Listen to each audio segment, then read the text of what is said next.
வணக்கம் நேர்களே. உண்மையில் இவரை நான் எப்படி அறிமுகம் செய்து வைப்பது என்று ஒரு வகையான ஒரு மகிழ்ச்சி, ஒரு பெருமை இருந்தாலும் ஒரு வகையான ஒரு அறிமுகம் எப்படி செய்ய போகின்றோம் என்ற ஒரு சிறு நடுக்கத்தோடு இருப்பதாக நான் உணர்கிறேன். ஏனென்றால் இந்த புதுவை பூமி ஒரு வரலாற்று சிறப்புமிக்க ஒரு பூமி. பல வகையான சிறப்புகள் எல்லாம் இருக்கின்றன. இப்படிப்பட்ட அந்த புதுச்சேரியில் பிறந்து வளர்ந்து இன்றைக்கு உலகத்தின் பல நாடுகளுக்கெல்லாம் பயணமாகி உலகத்தினுடைய பல வகையான விஞ்ஞானிகளும் தொட்டு சாதனைகளை நிகழ்த்திருக்கின்ற இந்த கேன்சர் தொடர்பான ஆராய்ச்சியில் தானும் பங்கேற்று ஒரு பெருமையான விஞ்ஞானியாக வந்திருக்கின்றார் வணக்கத்திற்குரிய பேராசிரியர் டாக்டர் காங்கேயன், இந்த நிகழ்ச்சியினுடைய சிறப்பு அழைப்பாளர். ஏனென்றால் புதுவை நகர பகுதியில் இருக்கின்ற பெத்திசமர மேல்நிலைப்பள்ளியில் +2 வரைக்கும் படிச்சுட்டு தமிழகத்தில் அண்ணா யூனிவர்சிட்டியில் பிடெக் முடித்து விட்டுட்டு அதற்கு பிறகு சிங்கப்பூர், லண்டன், அமெரிக்கா போன்ற பல நாடுகளில் பேராசிரியராக பணியாற்றி ஒரு தரமான ஆராய்ச்சி கட்டுரைகளை எல்லாம் எழுதியிருக்கின்ற இந்த மண்ணிற்கு பெருமையை சேர்க்கின்ற ஒரு சிலரில் ஒரு அரிய மனிதர் டாக்டர் காங்கேயன். ரொம்ப பெருமையாக இருக்குங்க சார். உங்களை பற்றி பார்க்கும்போதும் சரி, மக்கள் சார்பாக என்னுடைய பணிவார்ந்த வணக்கம். என்றால் இப்படிப்பட்ட ஒரு நல்ல இளைஞர்கள் தான் இந்த தேசத்திற்கும் சரி இந்த புதுவைக்கும் ஒரு முன்மாதிரியான ஒரு இளைஞராக நீங்கள் இருக்கிறீங்க. அப்படிப்பட்ட ஒரு நல்ல மனிதர், ஒரு நல்ல சயின்டிஸ்ட், கேன்சர் தொடர்பான பல வகையான ஆராய்ச்சி கட்டுரைகள் எழுதியிருக்கின்ற இந்த நிகழ்ச்சியினுடைய நீங்களும் நானும் நம்ம ஊர் குழந்தை பெருமைப்படுகின்ற டாக்டர் காங்கேயன் இங்கே வந்திருக்கின்றார். அவருடைய வாழ்க்கை குறித்த கருத்துக்கள் பேசலாம் இந்த நிகழ்ச்சியில். சார் வணக்கம். வணக்கம் நேர்கள் சார்பாக அன்பான பாராட்டுகள் சார். நீங்கள் இப்போ அமெரிக்காவில் இருந்திருக்கிறீங்க, நான் கேள்விப்பட்டிருக்கிறேன் நான். பட் உங்களுடைய அந்த இயல்பு தோற்றத்தை பார்த்தா ஒரு வெளிநாட்டில் இருந்த மாதிரி இல்லைங்களா சார்? இப்போ இயல்பாக இருக்கிறீங்க, என்ன காரணம் அது? அதுதான் வாழ்க்கைங்களா நிகழ்ச்சிங்க சார். சார் உங்களை பற்றி சொல்லுங்கள் சார். உங்களுடைய பெயர் டாக்டர் காங்கேயன் தெரியும், அம்மா அப்பா, உங்களுடைய பிறந்த பூமி, அது குறித்து என்ன சொல்ல ஆசைப்படுறீங்க? 1974 9வது நாள் 11வது மாதம் பிறந்தேன். நான் பிறந்த இடம் வந்து பாகூர் பக்கத்தில் இருக்கிற இருளஞ்சந்தை மதுரா. அந்த கிராமத்தில் தான் பிறந்தேன். எங்கள் அம்மாவோட பெற்றோர் வாழக்கூடியது. எங்கள் அப்பா இருக்கிற ஊர் வந்து அரியாங்குப்பம். அவர் பேர் பஞ்சாசரம். எங்கள் அம்மா பேர் பானுமதி. அவங்களுக்கு ஒரே பிள்ளைனா ஒரே பிள்ளை எங்கள் அம்மா வந்து சைடு வந்து விவசாயம். அப்பா வந்து பாரதி மில்லில் தான் வேலை செஞ்சார். பாரதி மில்லில் வேலை செஞ்சார். அதுக்கப்புறம் ஸ்கூலிங்ஸ் தான் வந்து பெட்டிட் செமினர். நான் ஸ்கூல் படிக்கக்குள்ளே ரெவரண்ட் ஃபாதர் பீட்டர் இருந்தாங்க கொஞ்சம் நாள். அதுக்கப்புறம் பால் ரொம்ப நாள் இருந்தார். சரிங்க சார். 93ல் 12வது முடிச்சாச்சு. முடிச்சுட்டு 10வது படிக்கும்போது தான் வந்து சயின்ஸில் ஸ்டேட் ஃபர்ஸ்ட் வந்தேன். அப்போ என் கூட இன்னொரு பொண்ணு க்ளூனிலேருந்து ஒருத்தவங்க வந்தாங்க. 2 பேருக்கும் ஒரு சின்னதாக ஒரு அவார்ட்லாம் கொடுத்தாங்க. அது ரொம்ப என்கரேஜ்மெண்ட் இருந்துச்சு எனக்கு. ரொம்ப அப்போ கெமிஸ்ட்ரினா ரொம்ப பிடிக்கும். அந்த கெமிஸ்ட்ரியிலே வந்து ஆர்கானிக் கெமிஸ்ட்ரினா ரொம்ப பிடிக்கும். சரிங்க சார். அந்த கார்பனில் ஹைட்ரஜன் போடுறது ரொம்ப இன்ட்ரெஸ்டிங்காக படிச்சுட்டு இருந்தேன். இப்போ 12th முடித்த உடனே திடீர்னு அண்ணா பல்கலைக்கழகம் போகணுன்னு ஒரு ஆசை. அப்போ பயோடெக்னாலஜின்னு ஒரு புது கோர்ஸ் 92ல் ஆரம்பித்தாங்க. 93 நம்ம முடிச்சுட்டு போகிறோம். கிடைக்குமோ கிடைக்காதான்னு ஒரு பயம்தான். என்ட்ரன்ஸ் எக்ஸாம்லாம் வச்சாங்க. 20 ஸ்டூடெண்ட் தான் அப்போ நம்ம செகண்ட் பேட்ச். அப்போ வந்து நான் போனது வந்து அதர் ஸ்டேட் பேட்ச். இப்போ பாண்டிச்சேரி வந்து தமிழ்நாடு கிடையாது. ஸோ அதர் ஸ்டேட்டில் வந்து ஒரு 5 சீட் இருக்கும். அந்த 5 சீட்டில் வந்து ஓப்பன் கோட்டா ஒரு 3 சீட்டு. அந்த 3 சீட்டில் நம்ம ஒரு சீட்டு போயிட்டோமா, ரொம்ப சந்தோஷம். ஸோ அப்போ பயோடெக்னாலஜினா என்னன்னு தெரியாது. ஸோ அப்போ போனோடனே சொன்னாங்க பயாலஜி ப்ளஸ் டெக்னாலஜி, அதான் பயோடெக்னாலஜி. அப்போ டெக்னாலஜினா என்னன்னு கேட்கும்போது இன்ஜினியரிங் அண்ட் சயின்ஸ் அப்படி சொன்னாங்க. சயின்ஸ்னால் என்னன்னா அப்சர்வேஷன் அப்படின்னு சொன்னாங்க. சரி ஓகே, ரொம்ப இன்ட்ரெஸ்டிங்காக இருக்குது. அது ஃபஸ்ட்டு அப்போ வந்து அந்த டாக்டர் விஸ்வநாதன் சொல்லிட்டு அவர் எனக்கு டீச்சராக இருந்தார். அப்போ தான் அண்ணா பல்கலைக்கழகத்து வைஸ் சான்சலர் ஆனார். அப்போ ரொம்ப சிம்பிளான எளிய முறையில் இதெல்லாம் சொல்லுவார். இன்ஜினியரிங்னா என்ன, டெக்னாலஜினா என்ன, சயின்ஸ்னா என்ன. அப்போ இன்னொருத்தர் டாக்டர் கௌதம்னு இருக்குது. அவர் என்ன சொல்லுவாருன்னா சயின்ஸ்னால் 0% எரர். 0% எரர். ஆமாம். டெக்னாலஜினா 25%, இன்ஜினியரிங்னா 25% எரர் அலவுட்டில். இப்போ டெக்னாலஜினா அது 2க்கும் நடுமையத்தில். சரிங்க சார். இப்போ நம்ம டெக்னாலஜியில் சயின்ஸை கொஞ்சம் கொண்டு போகிறதுனால இன்ஜினியரிங்கில் எரரை வந்து கம்மி பண்ணலாம். ஸோ சிம்பிளிஸ்டிக் மெத்தடாலஜிஸ் தான். ஆக்சுவலாக வந்து பயோடெக்னாலஜி வந்து அன்றாடம் நம்ம வீட்டில் செய்கிறது தான். தோசை ஊற்றுறது, இட்லி பண்ணுறது, தயிர் பண்ணுறது எல்லாமே சயின்ஸ் தான். அது எல்லாமே பயோடெக்னாலஜி. அதில் ஈஸ்ட் ஃபெர்மெண்டேஷன். இப்போது பழைய காலத்தில் பார்த்தீங்கன்னா அம்மா மாவு ஆட்டக்குள்ளே கையால் விட்டு உப்பு கட்டு கரையிறது. ஆமாம் ஆமாம். அதனால தோசை நல்லா பூத்துட்டு வந்துச்சு. ஏன்னா கையில் இருக்கிற அந்த ஓரளவுக்கான ஹீஸ்ட் ஈஸ்ட் நல்லா. இப்போ வந்து நம்ம பசங்க என்ன பண்ணுறாங்க, கரண்டியால் கிண்டுறாங்க இல்லையா. ஸோ ஃபெர்மெண்டேஷன் அந்த அளவுக்கு ஆகிறதில்ல. பட் எனிவே, பட் ஆஃப்டர் முதல்ல தயிர் வீட்டில் அது மட்டும் இல்லாமல் பென்சிலின், அமாக்சிசிலின், ஆம்பிசிலின், இது எல்லாமே வந்து பயோடெக்னாலஜி ப்ராடக்ட்ஸ் தான். Insulin for example biotechnology. அப்போ 1990 இதெல்லாம் வந்து மார்க்கெட்டில் கிடையாது. இன்றைக்கி பாருங்கள் எல்லாமே மார்க்கெட்டில் இருக்குது, மக்கள் பயன்படுத்துகிறாங்க. வர்மி கல்ச்சர் எடுத்துக்குவோம், அப்படி இல்லைன்னா வந்து அக்ரிகல்ச்சரில் rhizobium, biopesticides, bacillus thuringiensis, biocide S, biocide D, இதெல்லாம் இப்போ மார்க்கெட்டுக்கு வந்துடுச்சு. அக்ரிகல்ச்சர்லேயும் விவசாயிகளும் பயன்படுறாங்க, குடும்பத்தில் இருக்கிற பெண்மணிகளும் பயன்படுறாங்க, மருத்துவத்தில், விவசாயத்தில், அது மட்டும் இல்லாமல் இண்டஸ்ட்ரி, ஃபுட் ப்ராசஸிங், இதெல்லாம் அதெல்லாம் அந்த பயோடெக்னாலஜின்னு எனக்கு கொஞ்சம் இன்ட்ரெஸ்ட். அந்த டிஎன்ஏ ஆர்என்ஏ எல்லாம் படம்லாம் போட்டு காமிப்பாங்க இல்லையா, அப்போ இன்ட்ரெஸ்ட்டாக இருந்துச்சு. அது ஒரு 4 வருஷம் பிடெக் அங்கே படித்தேன். அப்போ ப்ரொஃபஸர் குந்தலா ஜெயராமன் ஒருத்து, அவங்க விழுப்புரம் தான். அவங்க ஃபஸ்ட்டு வந்து இந்தியாவில் வந்து பயோடெக்னாலஜி பிடெக் ப்ரோக்ராமாக இருக்கணும் அப்படின்னு அவங்க ரொம்ப ஆசைப்பட்டாங்க. அந்த அண்ணா பல்கலைக்கழகத்தில் இருக்கிற பிடெக் ப்ரோக்ராம் தான் ஃபஸ்ட்டு வந்த பயோடெக் அதில் என்ன ஒரு அருமையான விஷயம் என்னென்னா, அந்த பிடெக் ப்ரோக்ராம் வந்து அவங்க கெமிக்கல் இன்ஜினியரிங் டிபார்ட்மெண்ட்டில் ஆரம்பித்தாங்க. கெமிக்கல் இன்ஜினியரிங்னாலே வந்து கெமிஸ்ட்ரியிலேருந்து ஸ்கேல் அப் பண்ணுறது, அதில் ஒரு பயாலஜி காம்பனண்ட். இப்போ பயோடெக்னாலஜினா மல்டி டிசிப்ளினரி. நீங்கள் பயோடெக்னாலஜி ஃபுல்லாக தெரிஞ்சுக்கணுன்னா உங்களுக்கு வந்து மெக்கானிக்கல் இன்ஜினியரிங் தெரியணும், கெமிக்கல் இன்ஜினியரிங் தெரியணும், சிவில் இன்ஜினியரிங் தெரியணும், மேத்தமெட்டிக்ஸ் தெரியணும், சிமுலேஷன் தெரியணும், அது இல்லாமல் பயாலஜி தெரியணும். இதெல்லாம் தெரிஞ்சால் தான் மல்டி டிசிப்ளினரி. ஸோ அப்படி தான் பயோடெக்னாலஜி நான் படித்தேன். பயோடெக்னாலஜி முடித்த உடனே அதுக்கப்புறம் ஒரு எமர்ஜிங் ஃபீல்டு வந்து பயோ இன்ஃபர்மேட்டிக்ஸ். அந்த வந்து இன்ஃபர்மேட்டிக்ஸ்னு ஒரு component, biology plus informatics. So அதனால் பிஹெச்டி பண்ணுறதுக்கு நான் வந்து சிங்கப்பூர் போனேன். அப்போ தான் வந்து PhD in bio informatics. Bio இன்ஃபர்மேட்டிக்ஸ்னால் என்னது, பயாலஜி ப்ளஸ் இன்ஃபர்மேட்டிக்ஸ். இப்போ நீங்கள் பயோ இன்ஃபர்மேட்டிக்ஸ் தெரியணும்னா மேக்ஸு, ஃபிசிக்ஸு, கெமிஸ்ட்ரி, பயாலஜி இதெல்லாமே தெரிஞ்சாங்க. இதெல்லாம் தெரிஞ்சால் தான் பயோ இன்ஃபர்மேட்டிக்ஸ். ஏன்னா வந்து ஜாக் ஆஃப் ஆல் ட்ரேட், எல்லா கான்செப்டும் உள்ளே வரும். இப்போ பயோ இன்ஃபர்மேட்டிக்ஸோட அப்ளிகேஷன் வந்து ட்ரக் டிஸ்கவரி. இப்போ நம்ம வந்து ஒரு மாத்திரை வந்து கண்டுபிடிச்சி மார்க்கெட்டுக்கு வரணும்னா ஏறத்தாழ 10 வருஷம் 15 வருஷம் ஆகும். இப்போ எஃப்டிஏ வந்து அப்ரூவ் பண்ணி இப்போ 4-5 வருஷம் ஆகுது ஒரு மாத்திரை அப்ரூவ் ஆகி. அந்த ஒரு மாத்திரை வெளியே வரணுன்னா ஏறத்தாழ $1 பில்லியன் கிட்ட செலவாகும். அப்புறம் காம்படிஷன் இருக்குது, அப்புறம் நிறைய ரெகுலேட்டரி மெக்கானிசம்லாம் இருக்குது. இது முடிஞ்ச அளவுக்கு நம்ம எப்படி ஸ்பீட் பண்ணுறது. இப்போ கம்ப்யூட்டரில் சிமுலேஷன் பண்ணோன்னா ஒரு 2 வருஷத்தை வந்து நம்ம கம்மி பண்ணலாம். அதுதான் அதனுடைய ஆக்சுவல் அப்ஜெக்டிவ். அதை நம்பி தான் பயோ இன்ஃபர்மேட்டிக்ஸ்னு ஒரு ஃபீல்டு உருவாச்சு. ஆனால் நான் அங்கே போய் ரிசர்ச் பண்ணது வந்து இந்த ஹியூமன் லீக்கோசைட் ஆன்டிஜன், அது சம்மந்தப்பட்ட ரிசர்ச். அது ஒரு 4 வருஷம் அங்கே பண்ணிவிட்டு அதில் நிறையா பேப்பர்ஸ்லாம் எழுதி முடித்த உடனே அப்புறம் சில அருமையான, அதாவது கிராஃபஸ் host disease, bone marrow transplantation, kidney டிரான்ஸ்பிளான்டேஷனுக்குலாம் ஒரு அப்ளிகேஷன் வர மாதிரி சில கண்டுபிடிப்புகள்லாம் நுணுக்கிய, அதாவது ஒரு எடுத்த உடனே நம்ம டெக்னாலஜி போக முடியாது. ஃபஸ்ட்டு சயின்ஸு, அப்புறம் டெக்னாலஜி, அப்புறம் அப்ளிகேஷன், இதை விட ஒரு 10 வருஷம் ஆகிடும். ஆனால் நிறையா பார்க்கணும், ஒன்று பார்த்து செய்ய வேண்டிய ஒரு சூழல் உருவாச்சு. அது ரொம்ப இன்ட்ரெஸ்டிங்காக இருந்துச்சு. அப்படி தான் பிஹெச்டி வாங்கினேன். பிஹெச்டி முடிச்சுட்டு அதுக்கப்புறம் தான் வந்து கைரான் கார்பரேஷனில் போயிட்டு விசிட்டிங் சயின்டிஸ்ட் அமெரிக்காவில் போயிட்டு யூனிவர்சிட்டியில் விசிட்டிங் சயின்டிஸ்ட்டாக ஒர்க் பண்ணியிருக்கிறாங்க சார். ப்ளீஸ், அங்கே ஒரு வருஷம் இருந்தேன். அங்கே தான் வந்து அவங்க கேன்சர் ரிசர்ச் பண்ணியிருந்தாங்க, ப்ராஸ்டேட் கேன்சர், பிரெஸ்ட் கேன்சர், அப்புறமா வந்து யூட்ரல் கேன்சர் இருக்கலாம். அப்போ என்னென்னா வந்து இப்போ கேன்சர் நம்ம பண்ணுறோன்னு வச்சுக்கோங்களேன், கேன்சருக்கு வந்து ஒரு மருந்து கண்டுபிடிக்கிறோன்னா ஃபஸ்ட்டு ஒரு டார்கெட்னு ஒன்று கண்டுபிடிக்கணும். இந்த உதாரணமாக நம்ம வந்து தலைவலிக்கு வந்து ப்ரூஃபன் ஒரு மாத்திரை எடுத்துக்கும், தலைவலி மாத்திரை, இல்லை ஆஸ்பிரின் எடுத்துக்கும். அது என்ன பண்ணுன்னா போயிட்டு சைக்ளோசிஜேஸ்ன்ற ஒரு என்சைமை போய் பிளாக் பண்ணும்.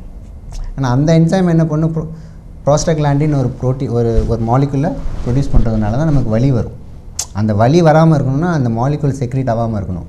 அந்த மாலிகுல் செக்ரீட் ஆகாமல் இருக்கணும்னா நம்ம அதை பிளாக் பண்ணணும். அந்த ஆஸ்பிரினோ இல்லை வந்து ப்ரூஃபனோ போய் பிளாக் பண்ணும்.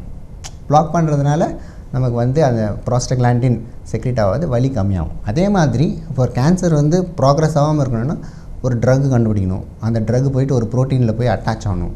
அது அட்டாச் ஆகணுன்னே அது வந்து நின்றுணும், அடுத்த ஸ்டெப்புக்கு போகாமல் இருக்கிறதுக்கு. ஸோ அதுக்கு என்ன பண்ணணும், ஏற்கனவே கேன்சர் பேஷண்ட்ஸில் அட்லீஸ்ட் 100 பேர் 200 பேர் கேதர் பண்ணணும். அதில் நிறைய சோஷியல் இன்ஜினியரிங் இருக்குது. ஏன்னா எடுத்த உடனே நம்ம போயிட்டு பேஷண்ட்ஸ்லாம் கலெக்ட் பண்ண முடியாது. ஹாஸ்பிட்டல் ரெகுலேஷன் மெக்கானிசம், அப்புறம் ஹியூமன் ரைட்ஸ், இதெல்லாம் கொண்டு வந்து ஒரு 100 பேர், அந்த 100 பேரில் வந்து இந்த பர்டிகுலர் கேன்சருக்கு வந்து இந்த மாதிரி ஒரு ப்ரோட்டீன் இருக்கா ஃபஸ்ட்டு ஒரு முடிவுக்கு வரணும். அதுக்கப்புறம் அதில் வந்து ஏதாவது ஒரு 10 வரும், அந்த 10ல் நாம் ஒரு 4 செலக்ட் பண்ணணும். அப்புறம் மாலிகூல்ஸ்லாம் வந்து இந்த இலை, செடி, கொடி, சைனீஸ் மெடிசன், ஆயுர்வேதா, இதுலேருந்து இலையெல்லாம் கொடுத்து அப்புறம் ஸ்க்ரீன் பண்ணுவாங்க. ரொபாட்டிக் ஸ்க்ரீனிங்லாம் பண்ணிவிட்டு அதில் ஒரு மாலிகுல் எடுத்து அப்புறம் அந்த மாலிகுல் வந்து லீடாக மாறி அது ஒரு 10 வருஷம் ஆகும். இதுதான் வந்து ட்ரக் டிஸ்கவரி ப்ராசஸ். அங்கே அந்த கைரானில் பண்ணிகிட்டு இருந்த வேலை வந்து அதான். அங்கேருந்து கொஞ்சம் டெக்னாலஜி ட்ரான்ஸ்ஃபர் பண்ணி சிங்கப்பூருக்கு கொண்டு வந்தாங்க. அதுக்கு அந்த காலகட்டத்தில் வந்து எனக்கு வந்து அகாடமிக்ஸ் போகணுன்னு ஒரு ஆசை. இது வந்து இண்டஸ்ட்ரி. அப்புறம் அகாடமிக்ஸ் போனனுக்குள்ளே நான்யாங் பல்கலைக்கழகத்தில் அசிஸ்டன்ட் ப்ரொஃபஸராக கூப்பிட்டாங்க. சரி அங்கே போய் பண்ணலாமே அப்படின்னு சொல்லிட்டு அங்கே ஒரு 6 வருஷம் ஜீனோம்ஸ்லாம் பற்றி கொஞ்சம் ரிசர்ச். சிங்கப்பூரில்? ஆமாம், சிங்கப்பூரில். அங்கே வாங்கினோம், கொஞ்சம் கிராண்ட்ஸ்லாம் கொடுத்தாங்க, நிறைய கிராண்ட்ஸ் கொடுத்தாங்க. அப்புறம் ஸ்டூடெண்ட்ஸ்லாம் நிறைய இருந்தாங்க. ஸோ ஒரு இன்ட்ரெஸ்டிங். அது இல்லாமல் அப்போல்லாம் வந்து இப்போ கம்ப்யூட்டர்லாம் அப்போ ரொம்ப கஷ்டமாக இருக்கும். நான் சொல்கிறது வந்து 2000 ஆக்சுவலாக நான் கைரானில் இருக்கக்குள்ள அந்த ஹியூமன் ஜீனோம் ப்ராஜெக்ட் கம்ப்ளீட் பண்ணாங்க. 2000 ஹியூமன் ஜீனோம் ப்ராஜெக்ட் கம்ப்ளீட் பண்ணாங்க. அப்போ வந்து அந்த செலரா ஜீனோமிக்ஸ்னு ஒரு கம்பெனி வந்து அந்த டேட்டாவே வந்து ஒரு $3 மில்லியன் விற்றாங்க. விற்கிறதுக்கு பேசிகிட்டே இருக்கக்குள்ளே என்ன ஆச்சுன்னா NIHலேருந்து அந்த ஜீனோம் ப்ராஜெக்ட் கவர்மெண்ட் ப்ராஜெக்ட் முடிஞ்சு ஃப்ரீயாக ரிலீஸ் பண்ணிட்டாங்க. அப்போ இந்த கம்பெனி வந்து விற்க முடியல. ஸோ கம்பெனி டவுன் ஆகிடுது. ஸோ இந்த மாதிரி காம்படிஷன்லாம் இருக்கும். நம்ம எவ்வளோ தான் இன்வெஸ்ட் பண்ணாலும் கம்ப்ளீட் பண்ணிவிட்டு அடுத்த ஸ்டெப்பு போகிறதுக்குள்ள கவர்மெண்ட் இன்வால்மெண்ட், பொலிட்டிக்கல் இன்வால்மெண்ட், இதெல்லாம் இன்டர்நேஷ்னல் லெவலில் பார்க்கும்போது அது இருக்கத்தான் செஞ்சுது. அது ரொம்ப இன்ட்ரெஸ்டிங்காக இருந்துச்சு. அப்போ ரொம்ப ரொம்ப பிரமாதமாக பேசுகிறீங்க சார். ஒரு சின்ன ஒரு 5 வயசு குழந்தை பேசுகிற மாதிரி ஒரு உணர்வு இருக்குங்க எனக்கு. ரொம்ப கேஷுவலாக இயல்பாக நீங்கள் பேசுகிறீங்க. ரொம்ப சந்தோஷங்க சார். இப்போ அதுக்கப்புறம் என்ன பண்ணீங்க நீங்கள்? இப்போ சிங்கப்பூரில் ஒர்க் பண்ணிவிட்டு அதுக்கப்புறம் நீங்கள் என்ன பண்ணீங்க நீங்கள்? அதான் சிங்கப்பூரில் அசிஸ்டன்ட் ப்ரொஃபஸராக இருக்கும். அப்போ வந்து ஆமாம், உதவி பேராசிரியர் இருக்கும். வந்து ஜீனோம் ரிசர்ச், அதாவது ஜீனோம் டேட்டா இருக்கும். ஆக்சுவலாக வந்து ஒரு எலி இருக்குன்னா ஒரு மனுஷன் இருக்கான். இப்போ நம்ம இப்போ எலியை பார்க்கக்குள்ள அது ஃபீனோடைப், நம்ம கண்ணால் பார்க்குறது ஃபீனோடைப். அது மனுஷனாக இருக்கும், அது ஒரு ஃபீனோடைப். அந்த எலிக்குள்ளே இருக்கிற செல்லுக்குள்ள ஜீன் வந்து ஜீனோடைப். அந்த எலிக்கும் மனுஷனுக்கும் உள்ள இருக்கிற ஜீனோடைப் கண்டென்ட்ன்றோம் இல்லையா, அந்த அமௌண்ட் $100 2 பேருக்கும் $100 தான். அந்த எலிக்கு இருக்கிறது தான் மனுஷனுக்கு இருக்குது. ஆனால் எலியாக இருக்குது, மனுஷனாக இருக்கா இல்லைங்களா? அப்படி இருக்க ஒரு சூழல். ஆனால் அது 2 பேருக்கு என்ன வித்தியாசம்? அந்த $100 அரேஞ்ச் பண்ணுற விதம். இங்கே வந்து $1 அரேஞ்ச் பண்ணுறோம், இங்கே $10 அரேஞ்ச் பண்ணுறோம். இது முன்னாடி இருக்குது, பின்னாடி இருக்குது. அந்த அரேஞ்ச்மெண்ட் தான் வந்து ஃபீனோடைப்பாக மாற்றுது பாருங்கள் இந்த இயற்கையில். ஸோ ஜீனோடைப் வந்து கண்டென்ட் தான் சேம் தான். ஏன்னா அந்த ATGC சொல்கிறோம் இல்லையா, அது சேம் தான். ஸோ இப்போ கூட ஒரு கிளாஸ் எடுக்கிற மாதிரி தான் ஒரு ஃபீலிங் இருக்குங்க சார். என்ன நீங்கள் சயின்ஸ் அந்த மெத்தடாலஜி நீங்கள் பேசுகிறீங்க, நீங்கள் ரொம்ப பிரமாவாக இருக்கு சார். அதுக்கப்புறம் சிங்கப்பூர் ஒர்க் பண்ணிவிட்டு அதுக்கப்புறம் சார் அப்புறம் அது VITயில் வந்து அசிஸ்டன்ட் ப்ரொஃபஸர். ஆமாம், அங்கே வந்து விசிட்டிங் ப்ரொஃபஸராக இருந்தேன். அப்போ ஒரு 3 PhD ஸ்டூடெண்ட்ஸ் அங்கே நான்யாங்களே ஒரு 10 பசங்களை உருவாக்கி விட்டேன் PhD. ஆமாம், அவங்க சைனாவில் போனாங்க, அப்புறம் அமெரிக்கா போனாங்க, கனடா போனாங்க. அங்கேயும் கொஞ்சம் பேர் இருந்தாங்க. அவங்களாம் ட்ராக் பண்ண முடியாது, எங்கேயும் இருக்காங்க உலகத்தில்னு வச்சுக்கோங்களேன், எங்கேயும் இருக்காங்க. அப்போ தான் வந்து நான் அந்த 2005 தான் வந்து இந்த பயோ இன்ஃபர்மேஷன் சொல்லிட்டு அந்த மேகசினை உருவாக்கினேன். இப்போ இந்தியாவில், ஏஷியாவில் பார்த்தீங்கன்னா வந்து ரைட்டிங் வந்து ரொம்ப கம்மி. அதாவது நம்ம நிறைய எபிக்ஸ்லாம் இருக்குது, பட் அறிவியல் பூர்ந்த லிட்ரேச்சர் இல்லை. ஏன்னா வந்து இப்போ வந்து உதாரணமாக இதெல்லாம் கண்ட்ரோல் பண்ணுறது யாருன்னா வந்து இந்த எல்சேவியர் சயின்ஸ்னு ஒரு கம்பெனி, அப்புறமா வந்து தாம்சன் ரட்ஜர்ஸ்னு ஒரு கம்பெனி, அவங்கக்கிட்ட சயின்ஸ் டைரக்ட்னு ஒரு கம்பெனி. அந்த ப்ராடக்ட்லாம் நம்ம வந்து ஒரு சப்ஸ்கிரிப்ஷன் வாங்கணுன்னா 40 லட்சத்துலேருந்து 60 லட்ச ரூபா. இப்போ தாகராஜ் காலேஜ்லாம் இருக்குதான்னு தெரியல. இப்போ பாண்டிச்சேரி யூனிவர்சிட்டியில் இருக்கும், பட் கொஞ்சம் செலக்டடாக தான் இருக்கும். இப்போ ஏற்கனவே உலகத்தில் கண்டுபிடிச்சதே நம்ம பசங்களுக்கு கிடைக்கலன்னா இவங்க என்ன புதுசாக கண்டுபிடிக்க போகிறாங்க? So access first, availability to literature, then accessibility literature, then applicability to literature. So this is the problem. But இந்தியாவில் வந்து இன்னும் லிட்ரேச்சர் நம்ம இன்னும் டெவலப் பண்ணலையே. இப்போ on par with international market, on par with international scientist, on par with the European Union. So we are at least ஒரு 10-15 years பின்னாடி இருக்கும். So 15 years medical field application wise okay. அவங்க யூஎஸில் ஒரு அப்ளிகேஷன் ஆச்சு, நம்ம இந்தியாவில் அடுத்த 2 மாதத்தில் கொண்டு வந்துடலாம். பணம் இருந்துச்சுன்னா கொண்டு வந்துடலாம். பட் இது எல்லாருக்கும் கிடைக்கணும்னா அப்போ நம்ம வந்து அறிவியல் வளர்க்கணும், சயின்ஸ். தென் சயின்ஸ் வந்து டெக்னாலஜி, தொழில்நுட்பம், அப்புறம் அப்ளிகேஷன் ஆஃப் தொழில்நுட்பம் ஃபார் சொசைட்டி, சமூகம். ஸோ அப்போ சொசைட்டி வந்து டேக்ஸ் மூலயமா இதுக்கு வந்து ஃபண்ட் பண்ணணும். இப்போ நம்ம நாட்டில் வந்து பணப்பற்றாக்குறை இருக்குது. நம்ம பட்ஜெட் வந்து பார்த்திங்கன்னா 17 லட்சம் கோடி தான். அது அப்படியே அமெரிக்கன் டாலராக நம்ம கன்வெர்ட் பண்ணோன்னா 250 ஒரு $300 பில்லியன் தான் வரும். அதே அமெரிக்காவில் பார்த்திங்கன்னா அவன் ஏற்கனவே வந்து $3000 பில்லியன் செலவு பண்ணுறான். ஒரு வருஷத்துக்கு. அவங்க பாப்புலேஷன் வந்து இதில் 1/3 தான். இப்போ நாம் எவ்வளோ செலவு பண்ணணும், இதோட 3 மடங்கு 10 பில்லியன். பட் ரூபா வகை பார்த்தீங்கன்னா நம்ம 17 ட்ரில்லியன் ருபீஸ் செலவு பண்ணுறோம், அவங்க வந்து $3 ட்ரில்லியன் செலவு பண்ணுறாங்க. So what is the debating factor பார்த்தீங்கன்னா $60 தான். But dilution helps the poor because young democracy. So இது அப்புறம் பணப்பற்றாக்குறையினால அறிவியல் வளர்ச்சி கொஞ்சம் கம்மியாக இருக்குது. ஸோ அதனால் ஆன் பார் நம்மளால் பண்ண முடியல. ஸோ இப்போ வந்து பார்த்திங்கன்னா இப்போ பப்மெட் சென்ட்ரல், பப்மெட் அங்கெல்லாம் பார்த்திங்கன்னா ஏறத்தாழ வந்து பல மில்லியன் ரெக்கார்ட்ஸ் இருக்கும். பட் இந்தியாவிலேருந்து எத்தனை ரெக்கார்ட்ஸ் போயிருக்கு அப்படின்னு பார்த்திங்கன்னா ஒரு 20,000-30,000 ரெக்கார்ட்ஸ் தான் இருக்கும். இப்போ அமெரிக்காலாம் பார்த்திங்கன்னா ஒரு 3 லட்சம் 4 லட்சம் இருக்கும். ஸோ அவங்க நம்மளோட 10 மடங்கு அதிகமாக இருக்காங்களா, எவ்வளோ எஃபர்ட்ஸ் போடுறாங்க. ஸோ அதெல்லாம் நம்ம பார்க்கணும், ஒரு பேலன்ஸ். அந்த பேலன்ஸ்ட் எஃபர்ட் இப்போ எல்லாருமே பார்ட்டிசிபேட் பண்ணக்குள்ள சயின்ஸுக்கு நாம் கம்ப்ளீட் பண்ணுவோம், அப்புறமா வந்து டெக்னாலஜி வரும். இப்போ அந்த டெக்னாலஜி வந்து நம்ம சொசைட்டிக்கு அப்ளை பண்ணலாம். பல விஷயங்கள் இங்கே பேசுகிறீங்க நீங்கள். ஸோ அதுக்கப்புறம் நீங்கள் சிங்கப்பூரில் ஒர்க் பண்ணிவிட்டு இப்போ விஐடியில் ஒர்க் பண்ணிட்ட பிறகு அப்போ தனியாக ஒரு இன்ஸ்டியூட் ஆரம்பிச்சிருக்கீங்களா நீங்கள்? அதுக்கப்புறம் நான் வந்து எய்ம்ஸ் பல்கலைக்கழகத்தில் ஒரு 2 வருஷம் பேராசிரியர். எய்ம்ஸ், ஆமாம், அது மலேசியாவில் வந்து பினாங் பக்கத்தில் சுங்கை பட்டாணி, ஒரு சுங்கை பட்டாணி. சுங்கைனா வந்து விவசாயி, சுங்கைனா ரிவர், பட்டாணினா விவசாயி மலை மொழியில். ஸோ அந்த ஆற்றோர கரை ஓரமாக இருக்கிற ஒரு பல்கலைக்கழகம். அது வந்து அங்கே வந்து கெடா என்ற ஒரு கெடாராம் கொண்டான். ஆமாம் சார், தமிழ் மன்னர்கள் எழுத்திய மன்னமா. ஆமாம், கெடாராம் கொண்டான் தான். அந்த ஊர் வந்து கெடான்றது தான் கெடாவாக மாறிடுச்சு. அப்போ கெடாராம் கொண்டான் அந்த இடத்துல தான் வந்து அந்த பல்கலைக்கழகம் அவங்க 2 வருஷம் பேராசிரியராக பயன்படுத்தினாங்க. அதுக்கு முன்னாடியே வந்து 2005 நான் அந்த மேகசின் உருவாக்கிட்டேன். அதான் இந்த மேகசின் இப்போ நம்ம வந்து ஒரு பேப்பர் படிக்கிறோன்னா 2 ரூபா கொடுத்து வாங்கணும் இல்லைங்களா, இல்லை 10 ரூபா கொடுத்து வாங்கணும். ஒரு இந்த இதுனா ஆன்லைன் ஃப்ரீ. நீங்கள் இப்போ இதே வந்து நம்ம சயின்ஸ் டைரக்டில் வந்து 40 லட்சம் கொடுத்து வாங்க தேவையில்லை. இது வந்து யார் படிக்கிறதுக்கு ஃப்ரீ, ஆனால் எழுதி பப்ளிஷ் பண்ணுறதுக்கு ஒரு அமௌண்ட் கொடுக்கணும். ஸோ இதுதான் வந்து ஓப்பன் ஆக்சஸ். இந்த மேகசின் வந்து ஓப்பன் ஆக்சஸ். ஸோ இப்போ வந்து அந்த மேகசின் வந்து 2005 ஆரம்பிச்சு இப்போ 2015 10 வருஷம். இந்த பிப்ரவரி மாதத்தோட 10 வருஷம் முடிஞ்சிருச்சு. ஒரு ஏறத்தாழ ஒரு 8000 பக்கம் நம்ம எடிட் பண்ணியிருக்கோம். ஒரு 1500 பேப்பர்ஸ் போட்டிருக்கோம். ஒரு 10 வால்யூம், ஏறத்தாழ ஒரு 150 இஷ்யூஸ் பண்ணியிருக்கோம். அதனுடைய சீஃப் எடிட்டர் நான். அதுக்கு கீழே வந்து ஒரு 50 எடிட்டர்ஸ் இருக்காங்க. அவங்க வந்து ஒரு 10-15 நாட்டிலேருந்து இருக்காங்க. இதெல்லாமே நான் வந்து அது இல்லாமல் நான் விவசாயம் கொஞ்சம் பண்ணுவேன். எனக்கு விவசாயத்தில் கொஞ்சம் இன்ட்ரெஸ்ட், அக்ரிகல்ச்சர். ஆமாம். அப்புறம் ப்ரிசிஷன் ஃபார்மிங் பண்ணுவேன், கொஞ்சம் கார்டனிங், இதெல்லாம் கொஞ்சம் இன்ட்ரெஸ்ட். கிராமப்புறம், அதாவது கிராமப்புறத்தை பற்றி தெரிஞ்சுக்கணுன்னு ரொம்ப ஆசை.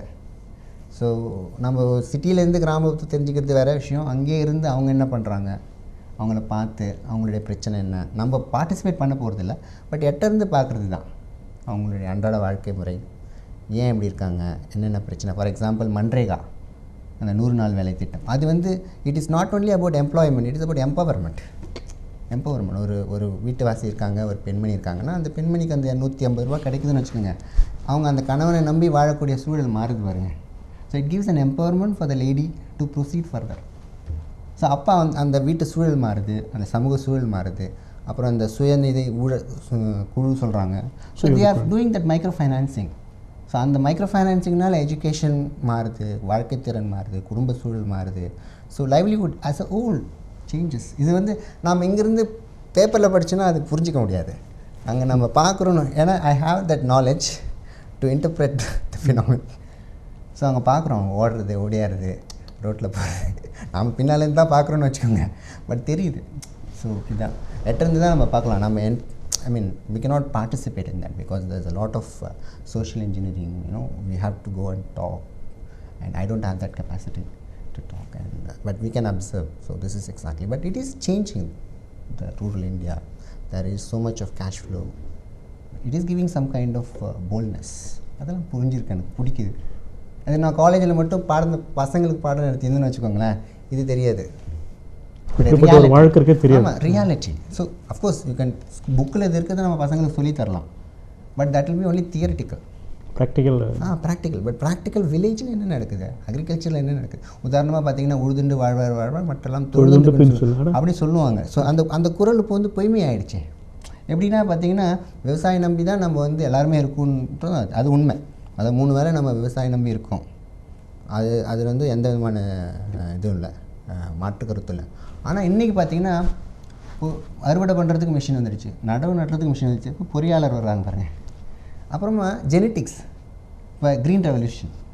இப்போ ஏற்கனவே 6 மாதம் பயிர் 3 மாதம் ஆச்சு, 3 மாதம் பயிர் 2.5 மாதம் ஆச்சு வித்தவுட் சயின்டிஸ்ட். ஸோ ஒரு நேஷ்னல் கலாமிட்டி ஆகிடுச்சு. பொலிட்டிக்கல் சிஸ்டம் வந்து ஃபைனான்ஸ் பண்ணுறாங்க. So the finances are also coming in. So there is an integrated circle இப்போ இருக்குது பாருங்கள். அப்போ விவசாயம் ஒரு அதே சமயத்தில் மேலை நாடுகளுக்கும் நமக்கும் உள்ள வித்தியாசம்னா அங்கே 100% சப்சிடி. இப்போ நம்மளால் கொடுக்க முடியல அது. So and participation of the educated lot in to agriculture. படித்தவங்க வந்து அக்ரிகல்ச்சரில் போகக்குள்ள அவங்க அதை அந்த கணக்கை பார்க்க முடியும், அக்கௌண்டபிலிட்டி. இப்போ நம்ம வந்து விவசாயம் அதாவது உழவு வந்து கணக்கு பார்த்தாங்கன்னா உழவுலி கூட வராது அப்படி சொல்லுவான். பட் ஏன் வாய் ஸோ எல்லாருக்கும் everybody is participating in the society. அவன் பெரியவன் இவன் பெரியவெல்லாம் கிடையாது, எல்லோரும் தேவை. கீழே இருக்கணும் தேவை, மேலே இருக்கணும் தேவை, நடுமத்தில் இருக்கணும். நம்ம இன்னும் எல்லாம் போக்குள்ள எடுத்துகிட்டு போகிறதில்லை. So socialism, so the degree of socialism நம்ம நாட்டில் பார்த்திங்கன்னா it is new socialism, democratic socialism. நார்மலாக நம்ம கியூபா, அதாவது ஃபிடல் காஸ்ட்ரோ சொல்லுவார், the only country where people live without working is Cuba because of socialism. But our country practises a large degree of socialism. But அங்கே வந்து demand பண்ண முடியாது மக்கள். But இந்தியாவில் வந்து பிகாஸ் ஆஃப் டெமோக்ரஸி, ஜனநாயகத்தெல்லாம் மக்கள் கேட்கலாம், எனக்கு தான் வேணும், உரிமை இருக்குது. It's a new socialism. So it's an extremely new phenomenon that the world is observing. இந்த phenomenon வந்து உலகத்தில் வேறு எங்கேயுமே கிடையாது. ஸோ அமெரிக்காவில் கூட ரிப்பப்ளிகன் கவர்மெண்ட் வந்து டேக்ஸ் ரிபேட் தான் வரும். Tax rebate it's chronic capitalism. ஏற்கனவே அவன் கொடுத்த காசு தான் அவன் வாங்க முடியும். பட் சோசியலிசம் கிடையாது. இங்கே வந்து ஃப்ரீ அரிசி கொடுக்குறாங்கன்னா யாரோ சம்பாரிச்சது, யாரோ உழைச்சது யாருக்கோ போகுது. அது வேணுமா? வேணும். ஏன்னா இன்னும் there is inequality, there is unequal distribution of resources. Although there may be equal rights for voting, but there is no equal distribution of resources. So அதெல்லாம் புரிஞ்சுக்கிறது வந்து ரொம்ப நம்ம பண்ணலாம். இப்போ நம்ம பண்ண சப்ஜெக்ட் வந்து ரொம்ப காம்ப்ளெக்ஸ் சப்ஜெக்ட். இப்போ பயோ இன்ஃபர்மேட்டிக்ஸ், இப்போ இந்த புக்கெல்லாம் எழுதுகிறோன்னு வச்சுக்கோங்களேன். பயோ இன்ஃபர்மேட்டிக்ஸ் இது வந்து ஸ்ப்ரிங்கர்னு சொல்லிட்டு ஒரு கம்பெனி பப்ளிஷ் பண்ணாங்க. இதனோட விலை வந்து ஒரு $200. இது வந்து நான் 2008 பப்ளிஷ் பண்ணேன். இன்னொருத்தர் வெங்கட்ராஜன் சொல்லிட்டு அவர் கூட சேர்ந்து இது எடிட் பண்ணி எழுதுனது. அதுக்கப்புறம் 2011 பயோ இன்ஃபர்மேஷன் டிஸ்கவரி அப்படின்னு சொல்லிட்டு இந்த புக் எழுதினது. இது வந்து ஒரு $200 தான். நிறைய சேல்ஸ் போச்சு. நமக்கு வந்து ராயல்ட்டி வரும் கொஞ்சம் கொஞ்சம், அவ்வளோதான். ரொம்பலாம் வராது, ஒரு 5% தான் வரும் அந்த சேல்ஸ். நல்ல கம்பெனிஸ் அதெல்லாம். அதுக்கப்புறம் இப்போ இதுதான் இந்த கேன்சர்லாம் பற்றி தெரிஞ்சிக்க வேண்டிய பிரின்சிபல்ஸ். Protein interaction. இது வந்து ஒரு ஏறத்தாழ ஒரு 50 ஆத்தர்ஸ் பார்ட்டிசிபேட் பண்ணாங்க. இன்னும் நமக்கு தெரியாது. அதான் இந்த ஒரு ப்ரோட்டீன் வந்து இன்னொரு ப்ரோட்டீனோட இன்ட்ராக்ட் பண்ணக்குள்ள எதனால் இன்ட்ராக்ட் பண்ணுது. அதான் நான் சொன்ன மாதிரி ஒரு செல் எடுத்துக்கிட்டிங்கன்னா மனுஷனோட செல்லில் வந்து 46 குரோமோசோம் இருக்குது, 23 பேர் இருக்குது. அந்த 23 பேரில் வந்து 21,600 ஜீன்ஸ் இருக்குது. அந்த 21,600 ஜீன்ஸ் வந்து ஏறத்தாழ வந்து 500,000 ப்ரோட்டீன்ஸை செக்ரீட் பண்ணும். ஒரு சமயம் தகுந்த மாதிரி, இடம் தகுந்த மாதிரி, வயசு தகுந்த மாதிரி, சூழ்நிலை தகுந்த மாதிரி ஸோ மாறும். அது சில ப்ரோட்டீன் வந்து தானாகவே ஃபங்க்ஷன் ஆகும், சிலது ஒன்றோட ஒன்று ஒட்டும். இது ஒன்றோட ஒட்டினா தான் அது போய் இன்னொன்று ஒட்டும். அது ஒட்டினா தான் அந்த ரியாக்ஷன் நடக்கும். அந்த ரியாக்ஷன் நடந்தால் தான் ஒரு செல் வந்து இன்னொரு செல்லாக மாறும். ஸோ நமக்கு நார்மலாகவே என்ன நடக்குதுன்னு தெரியாது. நார்மலாக ஃபஸ்ட்டு என்ன நடக்குது தெரிஞ்ச பிறகு தான் அப்நார்மல் சுச்சுவேஷன் தான் கேன்சர் ஃபார்மேஷன். அப்நார்மல் சுச்சுவேஷனில் என்ன பண்ணுது நம்ம யோசிக்கலாம். நான் அந்த லெவல் போகிறதுக்கு இன்னும் ஒரு 20-25 வருஷம் ஆகும். அப்போ தான் நம்ம ஒரு மாலிகுல் கொடுத்து நம்ம தடுத்து. இப்போ என்னென்னா இப்போ கேன்சர் ஓகே வந்துடுச்சு, கீமோதெரப்பி கொடுக்கலாம், அப்படி இல்லைனா ரேடியேஷன் தெரப்பி. இதெல்லாம் வந்து ரிவர்ஸ் இன்ஜினியரிங் தான், நேச்சுரல் அண்டர்ஸ்டாண்டிங்கே கிடையாது. இப்போ நேச்சுரல் அண்டர்ஸ்டாண்டிங் இப்போ தலைவலிக்குதுன்னா நம்ம ப்ரூஃபன் சாப்பிடணுமா, ஏன் ப்ரோஸ்டாக்லாண்டின் சிந்தேஸை கண்ட்ரோல் பண்ணுறோம். அப்போ சைக்ளோக்சினேஸ் இல்லை ப்ரோஸ்டாக்லாண்டின் சிந்தேஸை வந்து பிளாக் பண்ணுறோம். ஸோ ப்ரோஸ்டாக்லாண்டின் சிக்ரேஷன் வந்து கம்மியாகுது, வலி கம்மியாகுது, ரிலீவ் ஆகுது. ஸோ இது டைரக்ட் சிம்பிள். தலைவலிக்கு வந்து மருந்து தெரியும், இது சிம்பிள். ஆனால் கேன்சர் வந்து தலைவலி மாதிரி கிடையாது, அதோட ரொம்ப காம்ப்ளெக்ஸ். அந்த கேன்சருக்கே வந்து நம்ம கொடுக்குற மருந்தெல்லாம் பார்த்தீங்கன்னா ப்ரூஃபன் மாதிரி தான். ஏன்னா வந்து அதிலே இருக்க டார்கெட், முக்கியமான டார்கெட் வந்து சைக்ளோக்சிஜனேஸ் தான் கண்டுபிடிச்சிருக்காங்க ஒரு 10 வருஷமாக. ஸோ சம்பந்தங்கள் இருக்குது. But it's very complex. Nature வந்து nothing make sense in biology except in the light of evolution. Our understanding of human genetics is based on bacterial genetics. நம்ம பாக்டீரியா லெவல், அதாவது 8 மணி நேரம் உயிர் வாழ்கிற பாக்டீரியாவே நம்ம இன்னும் ஃபுல்லாக பண்ணி அப்போ வந்து 50-60 வருஷம் வாழ்கிற மனுஷன் எப்படி? So nothing make sense in biology except in the light of evolution. So our understanding is based on bacterial genetics. Bacterial ஜெனட்டிக்ஸ்லேருந்து நம்ம ஹியூமன் ஜெனட்டிக்ஸ்க்கு இன்டர்பிரேட் பண்ணுறோம். அப்போ ஒரு சில வருஷங்கள், சில மில்லியன்ஸ் ஆஃப் வருஷங்கள் எவல்யூஷனை நம்ம என்ன பண்ணுறோம், அதாவது அசியூம் பண்ணுறோம். Because we do not witness evolution. ஒரு அமீபாலேருந்து ஒரு மனுஷன் நடுமையத்தில் எவ்வளோ மிருகங்கள் வருது, எப்படி உருவாச்சுன்றது வந்து நம்ம விட்னஸ் பண்ணுறது கிடையாது. பட் இன்றைக்கி நம்ம உயிர் வாழ்கிறோம், இது எப்படி வந்ததுன்னு நம்ம நினச்சி ஒரு assumption. So once we understand biology fully, then medicine will be easy. நன்றிங்க சார். பல செய்திகள் ரொம்ப வியப்பாக இருக்குங்க சார். ஏன்னா நிறைய யூனிவர்சிட்டியில் ஒர்க் பண்ணியிருக்கிறீங்க, விஐடியில் ஒர்க் பண்ணியிருக்கிறீங்க. பட் இருந்தாலும் அதை திருப்பி வந்து உங்களுடைய இந்த பழைய வாழ்க்கை, மிக குறிப்பாக நீங்கள் பிறந்து வளர்ந்த அந்த பகுதியில் இருக்கின்ற விவசாய பெருங்குடி மக்கள் அவர்கள் படுகின்ற விஷயம், அது குறித்தெல்லாம் நீங்கள் வந்து யோசிக்கிறது பெரிய ஒரு ஆச்சரியமான ஒரு செய்தியாக இருக்கிறது. மகிழ்ச்சிங்க சார். இப்போ உங்கள் அம்மா அப்பா பற்றி சொல்ல முடியுங்களா? ஏன்னா இந்த நிகழ்ச்சி அப்பா பார்ப்பாங்களா, அம்மா அப்பா பார்ப்பாங்களா? அவங்க உடம்பு சரியில்லாமல் இருக்காங்க, உடம்பு சரியில்லை பார்க்கலாம் வாய்ப்பு இருக்குது. ஓகே, மகிழ்ச்சி. ஏனென்றால் இப்போ உங்கள் தந்தையார் அரியாப்பம் பகுதி என்பது ஒரு பெரிய நகர பகுதி என்று சொல்ல முடியாதுன்னு வச்சுக்கோங்க. ஏன்னா அந்த இடத்த பற்றி எனக்கு தெரியும். அப்படிப்பட்ட ஓரளவுக்கு ஒரு ஏழை எளிய குடும்பங்கள் வசிக்கின்ற அந்த பகுதியை சேர்ந்த ஒருத்தர், நீங்கள் அந்த இடத்துல பிறந்து வளர்ந்து பக்கத்தில் தான் பாகூர் பூமியும் இருக்கிறது. ஸோ கிராமப்புற பகுதி சார்ந்த அந்த நிலம் சார்ந்த ஒரு மனுஷனாக இருக்கிற நீங்கள் இன்றைக்கு உலகளாவிய ஒரு பெருமையோடு இப்படிப்பட்ட ஒரு தரமான ஒரு எழுத்து திறமையோடு நீங்கள் இருக்கிறது பெரிய விஷயம். அது யாரும் கிடைக்காத ஒரு வாய்ப்பாக நான் நினைக்கிறேன். அந்த அளவில் உங்கள் அம்மா அப்பா பற்றி சொல்லுங்கள். உங்கள் அப்பா உங்களுக்கு இப்படிலாம் ஒரு திட்டமிட்டு உருவாக்குனாரா? அப்பா என்ன படித்தவரா, இல்லை விவசாய மனிதரா? அது குறித்து என்ன சொல்ல ஆசைப்படுறீங்க? இந்த பேசிக்காக வந்து எஜுகேஷன் பார்த்தீங்கன்னா குட் கேரக்டர்ஸ், அப்புறமா வந்து ஃபண்டமெண்டல்ஸ்லாம் ஸ்ட்ரென்தன் பண்ணது Petit Seminaire higher secondary school. So the credit goes to the school and all the teachers. எனக்கு இன்னும் சில டீச்சர்ஸ் பேர்லாம் ஞாபகம் இருக்குது. Vishnukumar chemistry teacher, very nice gentleman. அவர் வந்து அவரோட பர்த்டே வந்து 5th நவம்பர்னு வச்சுக்கோங்களேன். அவர் என்ன பண்ணுவார்னா, ஒரு புக்கு படித்தார்னா தலைக்கிட சொல்லுவார் சென்டென்ஸை. அப்புறம் இந்த நாளில் தான் நான் இவரை பார்த்தேன், ரொம்ப ஞாபக சக்தியோட சொல்லுவார். அப்புறமா ஆனந்த்னு ஒரு கெமிஸ்ட்ரி டீச்சர் ஞாபகம் இருக்குது. அப்புறம் வின்சென்ட் ராஜ், அவங்களாம் ரொம்ப வெரி. தமிழ் யார் எடுத்தாங்க சொல்லுங்க? தமிழ் வந்து அப்பர்னு கூட இருக்க மாட்டாங்க, இருக்காங்க தெரியல. அதுக்கப்புறம் இந்த வின்சென்ட் நாவல்னு சொல்லிட்டு ஒருத்தர், வின்சென்ட் நோபல்னு சொல்லிட்டு ஒரு வைஸ் பிரின்சிபல் இருந்தார், இங்கிலீஷ் அவர். சார் பார்க்கலாம்ல?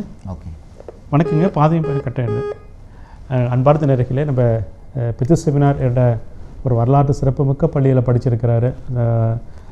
தான் வந்து அந்த பள்ளியில் படிக்கின்ற பொழுது தனக்கு வகுப்படுத்த ஆசிரியர் பெருமக்கள் பற்றியெல்லாம் நம்முடைய சிறப்பு அழைப்பாளர் மிக அழகாக பேசிக்கொண்டார். மிக முக்கியமான வேண்டுகோள் என்னவென்றால், இந்த நிகழ்ச்சியை பார்த்து கொண்டிருக்கிற நீங்கள், உங்கள் குடும்பத்தில் யாராவது +2 படிக்கிற பிள்ளைங்க அல்லது 10th படிக்கிற பிள்ளைங்க ஹையர் எஜுகேஷனை பற்றி என்ன தெரிந்து கொள்ள வேண்டும், உலகத்தின் பல நாடுகளில் என்னென்ன வகையான கல்வி முறைகள் இருக்கின்றன, அது குறித்து என்ன நீங்கள் பேசணும்னு ஆசைப்பட்டால் கூட நம்முடைய சிறப்பு அழைப்பாளரை தயவுசெய்து பயன்படுத்திக் கொள்ளுமாறு சிறிய வேண்டுகோளோடு மீண்டும் அவரோடு நான் பேச விரும்புகின்றேன். அப்புறம் டீச்சர்ஸ் பற்றினா சொல்லுங்கள் சார். யார் டீச்சர்ஸ்? அதான் இவங்க தான் எனக்கு ஞாபகம் இருக்கிறது, இவங்க தான் இப்போ தற்போதைக்கு. அதான் வின்சென்ட் நோயல் அப்படின்ற ஒரு இங்கிலீஷ் டீச்சர், ரொம்ப ஸ்வீட் பர்சன் அவர் ரொம்ப எனக்கு பிடிக்கும். அப்புறமா வந்து இன்னொரு யாருன்னா வந்து தமிழ் வாத்தியார் சொல்லியாச்சு, இங்கிலீஷ் வாத்தியார் அப்புறம் சொல்லிட்டீங்க. கணக்கு படிச்சிங்களா? ஆமாம், கணக்கு வாத்தியார். பட் அவங்க பேர்லாம் எனக்கு கணக்கு அந்த அளவுக்கு இன்ட்ரெஸ்ட் தான். But engineering related to maths இல்லையா? பட் ஐமீன் ஒரு 80%, நாட் 100%. ஆமாம், 100% கிடையாதுன்னு வச்சுக்கோங்களேன். அதனால் அவங்க பேர் அந்தளவுக்கு ஞாபகம் வரல. இதான் டீச்சர்ஸு. ஸ்கூல் எஜுகேஷன், அதாவது discipline, moral class, hard work, இதெல்லாம் அவங்க கற்றுக் கொடுத்தாங்க. அதேமாதிரி அம்மா சைடு எனக்கு வந்து முக்கியமான வந்து எங்கள் அம்மா தான். அவங்க வந்து she's only 3rd class pass. அவங்க வந்து 3rd class பாஸ். பட் அவங்க வந்து ஒரு விவசாய ஃபேமிலி, அந்த ஜமீன்தார் ஃபேமிலி. அப்போ வந்து அவங்களுக்கு அந்த ஹார்ட் ஒர்க், அவங்க தாத்தா வந்து ரொம்ப ஹார்ட் ஒர்க்கு. காலையிலேருந்து சாயந்தரம் வரலும் ஒரு 10 ஏக்கர் நிலம் இருக்குது. அதில் வந்து டாயில் பண்ணி கஷ்டப்பட்டு, அப்போல்லாம் பார்த்திங்கன்னா 1980 தான் க்ரீன் ரெவல்யூஷன். இந்திரா காந்தி வந்து பிரைம் மினிஸ்டர் இருந்தாங்க. அப்போ சாப்பாட்டுக்கே கஷ்டம் இந்தியாவில். எனக்கு தெரிஞ்சு கம்பு கேவரு கிடைக்குமான்னு எவ்வளோ பேர் ரோட்டில் நின்றுருக்காங்க. எவ்வளோ பேர் ரேஷன் கடையில் வந்து அந்த கோதுமைக்கு நின்றுருக்காங்க. அந்த கோதுமை இப்போ வந்து பாரதி மில்லில் வந்து ஒரு ரேஷன் கடை இருக்கும். அந்த ரேஷன் கடையில் கோதுமை இருக்கும். அந்த கோதுமை வந்து பார்த்திங்கன்னா ரொம்ப வெள்ளையாக இருக்கும். ஆனால் இந்தியாவிலேருந்து வரல, அமெரிக்காலேருந்து வர கோதுமை அது. அப்போ ஜான்சன் வந்து பிரசிடென்ட் இருந்தால் இருக்கார். அப்போ இந்திரா காந்தி வந்து ஜான்சன் கேட்குறாரு, நீங்கள் வந்து வியட்நாம் வாரை பற்றி என்ன நினைக்கிறீங்க? இந்த அம்மா சொல்கிறாங்க, நீங்கள் வெளியே போயிடுங்க, உங்கள் நாடு இல்லைன்றாங்க. உடனே ஸோ அவர் என்ன சொல்கிறார், வி ஆர் நாட் கெட்டிங் வீட் from India. So that was the pressure, the political pressure. அந்த வீட்டு வந்து நம்ம பாரதி மில்லில் கிடைக்கும். அதே கேள்வி வந்து நம்ம ஜேஎஃப்கே வந்து நேரு கேட்குறாரு. நேரு என்ன சொல்கிறாரு, பதிலே சொல்ல மாட்டார், திரும்பி வருவார். அப்போ ஜாக்லின் வருவாங்க, அவங்கள போய் கட்டி பிடிச்சிக்குவாங்க. ஸோ அந்த போய் நீங்கள் ஹிஸ்ட்ரி சேனல்லாம் பார்த்தீங்கன்னா அதெல்லாம் ரொம்ப அதாவது இப்போ என்ன சொல்கிறது, மனசு உருகக்கூடிய ஒரு சீன், ஹிஸ்ட்ரியில் நம்ம கற்றுக்கக்கூடிய விஷயம் பேசலாங்க சார்.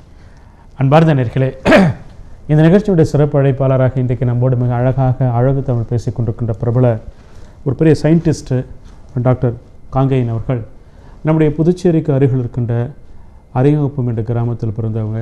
தாய் பிறந்த வீடு வந்து பாகூர் இருளன் சந்தை. இப்படிப்பட்ட ஒரு அற்புதமான இடத்தில் படித்திருக்கிற இந்த மனிதர் இன்றைக்கு அமெரிக்கா மற்றும் மலேசியா போன்ற ஒரு யூனிவர்சிட்டிஸில் பேராசிரியராக பணியாற்றி அதையும் கடந்து கேன்சர் தொடர்பான பல வகையான ஆராய்ச்சி கட்டுரைகளை உலகத்தினுடைய பல நாடுகளிலிருந்து வெளிவந்திருக்கின்ற இந்த இதழ்கள் எழுதி ஒரு பெருமையான மனிதராக இங்கே வந்திருக்கின்றார் நம்முடைய சிறப்பு அழைப்பாளர் டாக்டர் காங்கேயன். மீண்டும் பேசலாம், அவரோடு சற்று காத்திருங்கள். அன்பார்ந்த நேயர்களே, இன்றைய பாதையும் பயணமும் நிகழ்ச்சியினுடைய சிறப்பு அழைப்பாளராக பிரபல அறிவியல் விஞ்ஞானி, ஒரு பெரிய ஒரு இன்டெலெக்சுவலாக பேசக்கூடிய பிரபல பேராசிரியர் டாக்டர் காங்கேயன் அவர்கள் நம்மோடு தன்னுடைய அனுபவங்களை, தன்னுடைய வாழ்க்கை விஷயங்கள், தான் கடந்து வந்த பாதைகள், மிக குறிப்பாக ஒரு 3ஆம் கிளாஸ் மட்டும் படிச்சிருக்கின்ற ஒரு தாய்க்கும் டாக்டர் காங்கேயன் அவர்கள் மீண்டும் பேசலாம். இப்போ தான் அந்த ஸ்கூலை பற்றிலாம் அவர் பேசிக்கொண்டார். ஏன்னா அவர் படித்தது வந்து பெட்டிட் செமினாரு, அந்த ஆசிரியர் பெருமக்கள், அது குறித்து பல விஷயங்கள் அவங்க சொல்கிறாங்க. என்னோடய வாழ்க்கை வெற்றிக்கு அடிப்படை காரணம் எனக்கு அந்த 1ஆம் கிளாஸ்லேருந்து +2 வரைக்கும் எனக்கு கல்வியை கொடுத்துருக்கின்ற ஆசிரியர் பெருமக்கள், அவங்களோட பெயர்லாம் சொன்னாங்க. அந்த பள்ளியில் எனக்கு கற்றுத்தரப்பட்ட வாழ்க்கையினுடைய அடிப்படை தத்துவங்களான அந்த உழைக்கின்ற விஷயம், நேர்மையாக இருக்கிறது, அந்த சுய கட்டுப்பாட்டு நெறிமுறைகள் தான் என்னை உயர்த்திருக்கிறது. கல்வி அப்புறம்தான் என்ற விஷயத்தை அவர் இந்த நிகழ்ச்சியில் பேசியிருக்கிறாங்க. மீண்டும் பேசலாம் அவரோட. சார், பல செய்திகள் நீங்கள் பேசியிருக்கிறீங்க. அதுக்கு அடுத்து உங்கள் தாயினுடைய வளர்ப்பு முறை எப்படி இருக்குது? ஏன்னா 3ஆம் கிளாஸ் படித்து தான் அம்மா சொல்லியிருக்கிறீங்க, கடுமையான உழைப்பாளின்னு சொல்கிறீங்க. ஒரு மகனுக்கு தாயினுடைய வழிகாட்டுதல், வளர்ப்பு முறை எப்படிப்பட்ட ஒரு முக்கியத்துவத்தை கொடுக்குது? அது குறித்து என்ன சொல்ல ஆசைப்பட்றீங்க? அம்மா வந்து பார்த்திங்கன்னா அவங்க விவசாய ஃபேமிலி. ஸோ அம்மாவோட அப்பா வந்து ஹார்ட் ஒர்க்கர். அவங்க வந்து நேர்மை, நாணயம், கடின உழைப்பு. அவங்கள பார்ப்பேன், நான் வாரம் போயிடுவேன் கிராமத்துக்கு. அங்கே பார்க்கணும். ஸோ இப்போ நம்ம விவசாயத்தில் பார்த்திங்கன்னா நிறையா லேயர் இருக்குது. அதாவது வந்து விவசாய பெருநில கிணறு சொல்லுவோம். அதாவது ஒரு ஹெக்டர்ன்றது வந்து 2.5 ஏக்கர். 2.5 ஏக்கருக்கு மேலே நிலம் வச்சுருக்கவங்க வந்து பெருநில கிணறு. அந்த 2.5 ஏக்கருக்குள்ளே வைக்கிறவங்க சிறு நிலக்கிழார், சிறு விவசாயின்னு சொல்கிறது. ஆனால் அதுக்கு கீழே வந்து விவசாய தொழிலாளிகள், அவங்களுக்கு வந்து நிலம் கிடையாது. அன்றாட கூப்பிட்டா வேலை செய்யணும், நிலம் கிடையாது. வந்தால் சாப்பாடு, இல்லைன்னா சாப்பாடு இல்லை. அந்த மாதிரி இந்த 3 லேயரும் டிஃப்ரெண்ட். இது எல்லாமே நம்ம பொதுவாக சிட்டிலேருந்து பேசல எல்லா விவசாயம் சொல்லிவிடுவோம். எல்லாம் விவசாயம் கிடையாது. பெருநிலக்கிழார்னா முதலாளி. விவசாயினா 2.5 ஏக்கருக்குள்ளே இருக்கணும். அவன் தான் வந்து சிறு விவசாயி. அதாவது ஒரு ஹெக்டர் 2.5 ஏக்கர். அந்த 2.5 ஏக்கரில் இருக்கிற விவசாயி வந்து அவன் நிலத்தில் அவனே வேலை செய்யணும். அவன் கொஞ்சம் அதுக்குள்ளே வேலை செஞ்சு ஆள் வைக்காமல் அதை ரீப் பண்ணுறவங்க தான் விவசாயி. மீதி பேர்லாம் வந்து விவசாயம் கிடையாது. அதுக்கு கீழே வந்து வேலை செய்கிறவங்க விவசாய தொழிலாளிகள். வேலைக்கு கூப்பிட்டா போவோம், அவங்க தான் அதிகம் பேர். விவசாயிகள் அதிகம் பேர் கிடையாது, விவசாய தொழிலாளிகள் தான் அதிகம் பேர். இதை வந்து அன்ஆர்கனைஸ்ட் லேபர் செக்டர். அவங்க ஒரு தடவையும் நிலத்தில் வந்து வேலை செய்யக்குள்ள சாப்பாடு கஷ்டப்படணும், செஞ்சு கொடுக்கணும். அப்போ வந்து 80s வந்து கம்பு கேவர் கிடைக்கிறதே கஷ்டம். அவங்க கஷ்டப்படுறதெல்லாம் பார்ப்பேன். இவரும் கஷ்டப்படுவார், நானும் வெயிலில் போய் நின்றுட்டுருவேன். நம்ம பெட்சமில் தான் படிப்போம், பட் கிராமத்தில் போகல த டிஃப்ரென்ஸ். ஸ்கூலில் சொல்லி தரது வேறு, இங்கே நடக்கிறது, இங்கே சொல்கிறதெல்லாம் அங்கே நடக்காது. The reality is different. அவங்க ஸ்கூலில் வேறு மாதிரி சொல்லுவாங்க, பட் ரியாலிட்டி வேறு மாதிரி இருக்கும். So I was trying to balance between those two. So அவங்க சொல்கிறது இது வரலும் உண்மை இருக்குது, இது வரலும் உண்மை இல்லை. உதாரணமாக நம்ம ஸ்கூலில் போனே திருக்குறள் சொல்லுவாங்க. திருக்குறள் வந்து நீ போய் பேசக்கூடாது, அது பேசக்கூடாது. அப்புறம் நம்ம காலேஜ் போனோடனே பசங்கள்லாம் போய் தான் பேசுவாங்க. இவன் வந்து அவனை ஏமாற்றுவான், அவன் வந்து இவனை ஏமாற்றுவான், அவன் படிக்கிறது இவன்கிட்ட சொல்ல மாட்டான். ஸோ அங்கே பார்த்தீங்கன்னா கேபிட்டலிசம், ஸோ காம்படிஷன். ஸோ நம்ம சொசைட்டி விட்டு வெளியே வந்தோன்னா பின்னால் இருக்கிறே நம்மளை ஏமாற்றுவான். So everything changes. ஸோ அப்போ தான் வந்து so these things help. I mean அவங்க கிராமத்தில் இருக்கிற அந்த லிங்க். ஸோ மை மதர் வந்து அவங்க வந்து she is very hard, very bolt lady. ஒரே பிள்ளைன்றதுனால போல்டு லேடி. அப்போ ஃபாதருக்கு அந்தளவுக்கு சப்போர்ட் கிடையாது. ஏன்னா அவர் வந்து பாரதி மில்லில் வேலை செஞ்சார் மிக. தென் அவரும் அந்தளவுக்கு ஃபேமிலியில் ஃபேமாக இல்லை. So she was bringing me அப். அவரால் நமக்கு டிஸ்டர்பன்ஸ் ஒன்றும் இல்லை, பட் அந்த ஹெல்ப்பும் பண்ணல. ஸோ அதான் சார், ரொம்ப ஆனஸ்ட்டாக நீங்கள் பேசுகிறீங்க சார். ஏன்னா இந்த நிகழ்ச்சியை வந்து நிறைய நேயர்கள்லாம் பார்த்து கொண்டு இருப்பாங்க. பட் ஆனால் நீங்கள் ரொம்ப உண்மையாகவும் நேர்மையாகவும் நீங்கள் பேசுகிறீங்க. ரொம்ப பெருமையாக இருக்குன்னு வச்சுங்களேன் சார். அதுதான் உண்மை. அப்புறமா தென் அவங்க ஆக்சுவலாக நான் ப்ரொஃபஸர் ஆகிறதுக்கு காரணமே மை மதர். ஏன்னா வந்து she don't know what is a professor. But அவங்க சொன்னாங்க ஏன் வந்து ப்ரொஃபஸர் ஆகக்கூடாது, நாங்கள் அதிகமாக பேச மாட்டோம், ஏதாவது ஒரு கம்மியாக தான் பேசுறது. As a mother child relationship we don't talk unnecessarily. So எதாவது வேணும்னா வாங்கி கொடுப்பாங்க, அவ்வளோதான். ஸோ நான் படிச்சுட்டு உட்காந்துருப்பேன், அவ்வளோதான். சாப்பாடு செய்வாங்க, அது மதியானம் வருவோம், அந்த மாதிரி. So one day she told நீ ஏன் வந்து ப்ரொஃபஸர் ஆகக்கூடாது. ஸோ அது வந்து கொஞ்சம் மனசில் உறுத்திட்டே இருந்துச்சு. அப்புறம் அண்ணா பல்கலைக்கழகம் போனேன். அங்கே வந்து ப்ரொஃபஸர் குந்தலாஜராமன் வந்து பயோடெக் பண்ணாங்க. அப்புறம் டாக்டர் கௌதம் ரொம்ப ஹெல்ப் பண்ணார் எனக்கு. அவர் வந்து கெமிஸ்ட்ரி டீச்சர்.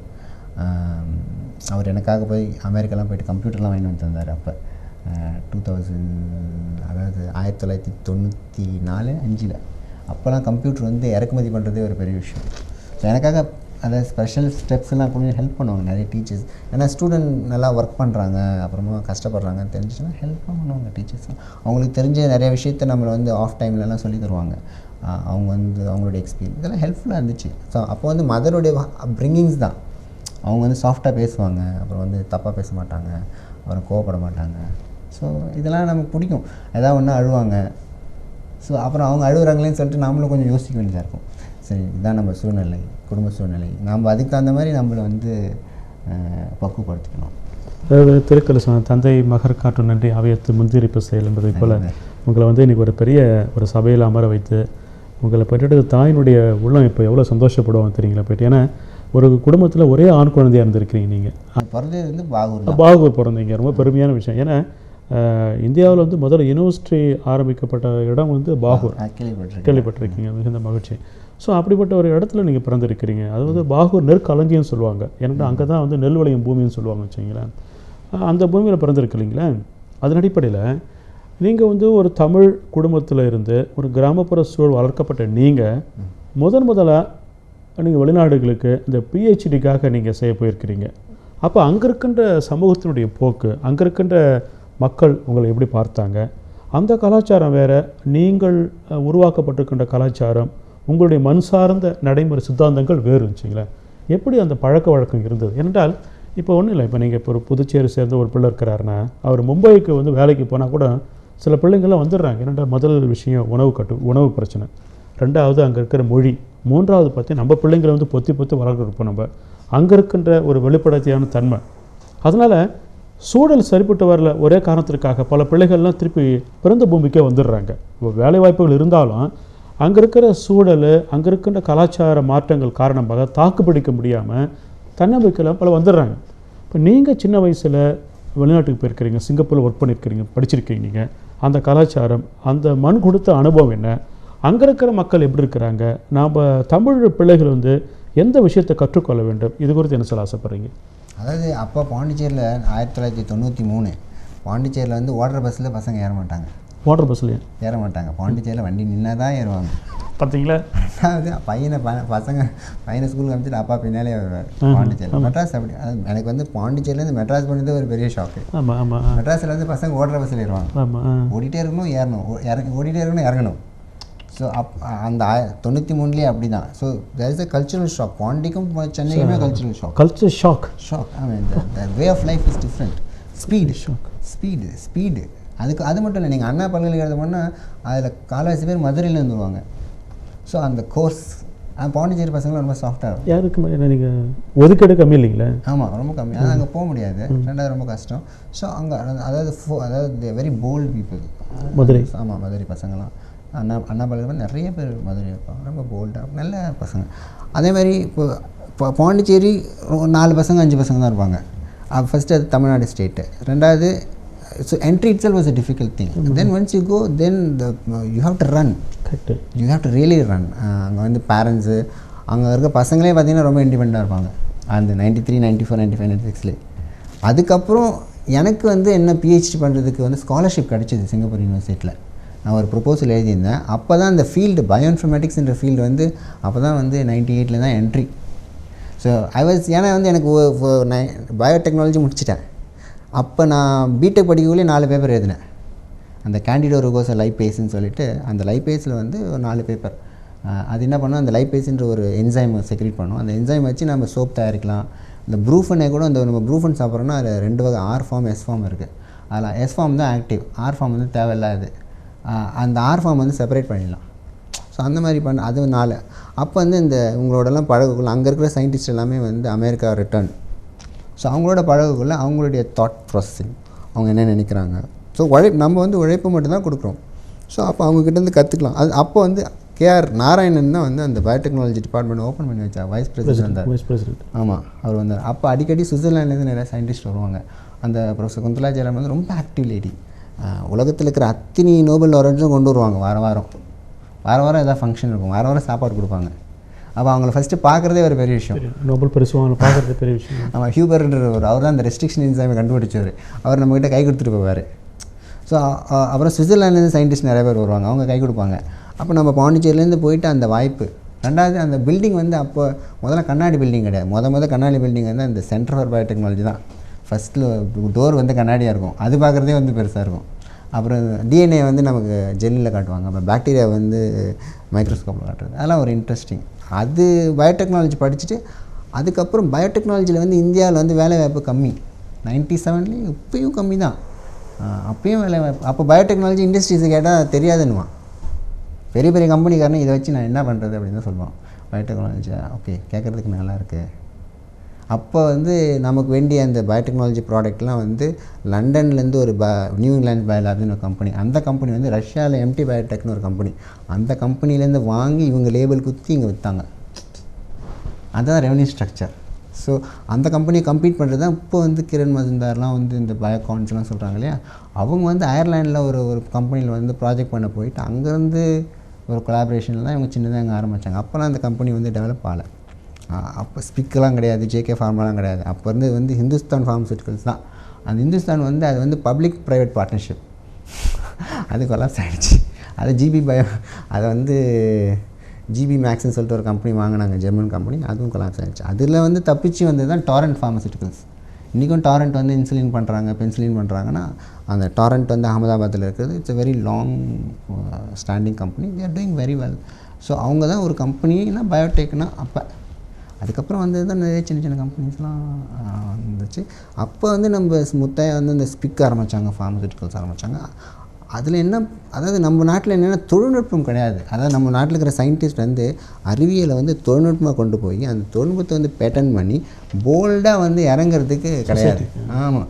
அப்புறம் விசி கிடையாது, வெஞ்சர் கேபிட்டலிஸ்ட் சொல்கிற நம்ம வீட்டில் வந்து செட்டியாக இருக்குது, வெட்டிக்கு தான் விடுவாங்களே தவிர விசி ஒரு கான்செப்ட் இனிமேல் எடுத்தோன்னா யாருமே வந்து உங்களுக்கு இன்வெஸ்ட் பண்ண மாட்டாங்க. ஸோ இது இப்போ நம்ம சிங்கப்பூர் போனோம்னா என்டையர்லி டிஃப்ரெண்ட். இந்த கவர்மெண்ட் பார்ட்டிசிபேஷன் வந்து ரொம்ப ஹெவி. அங்கே சின்ன நாடு, 3 மில்லியன் மக்கள் தான் இருக்காங்க.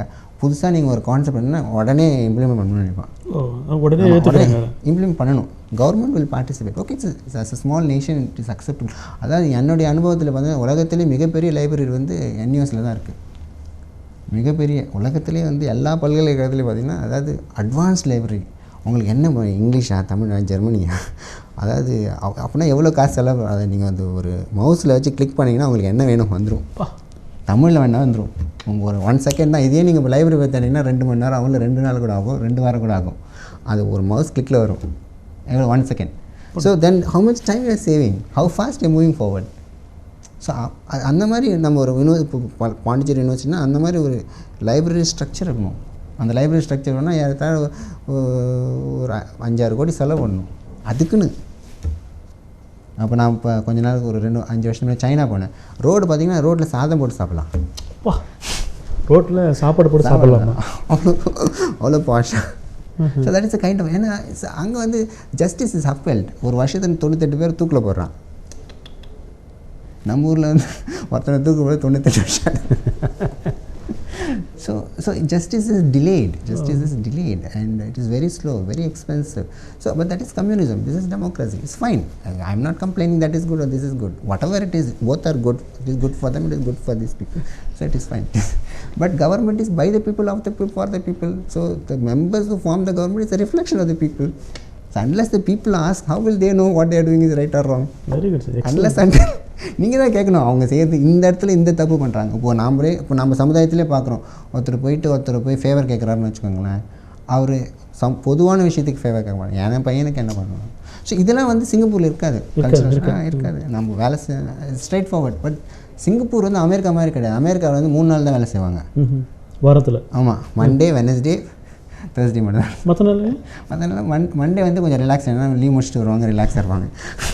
வெள்ளிக்கிழமை வந்து வீக்கெண்டு ரிலாக்ஸ் ஆகிடுவாங்க. ஸோ டியூஸ்டே வெனஸ்டே தேர்ஸ்டே தான் வேலையே நடக்கும். ஸோ 3 நாள் வந்து ஜாலி தான். அப்படியா? I mean, the workload will be very less, you know, because there's no pressure, there's no tremendous human pressure.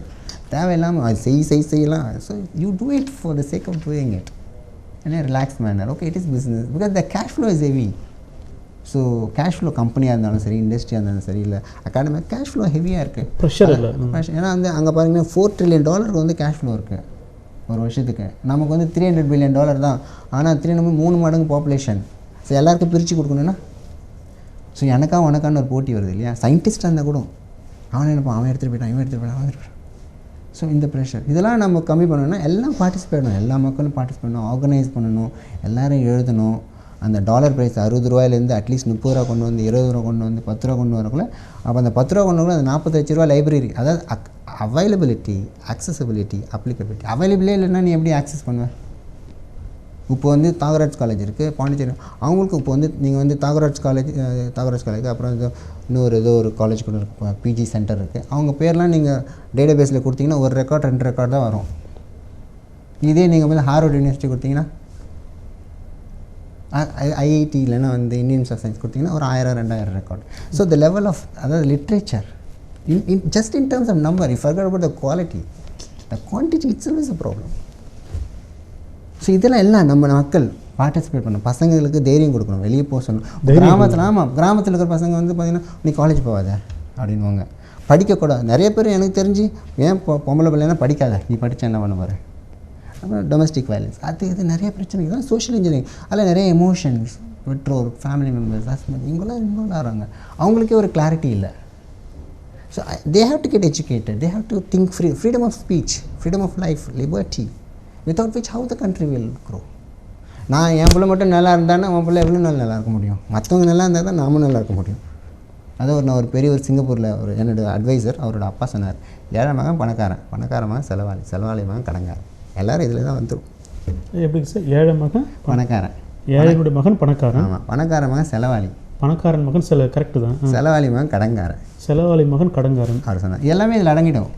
ஏழையும் கடங்காரன் ஒன்றாயிட்டாங்க. ஆமாம், இதுக்கப்புறம் ஒன்றும் இல்லை.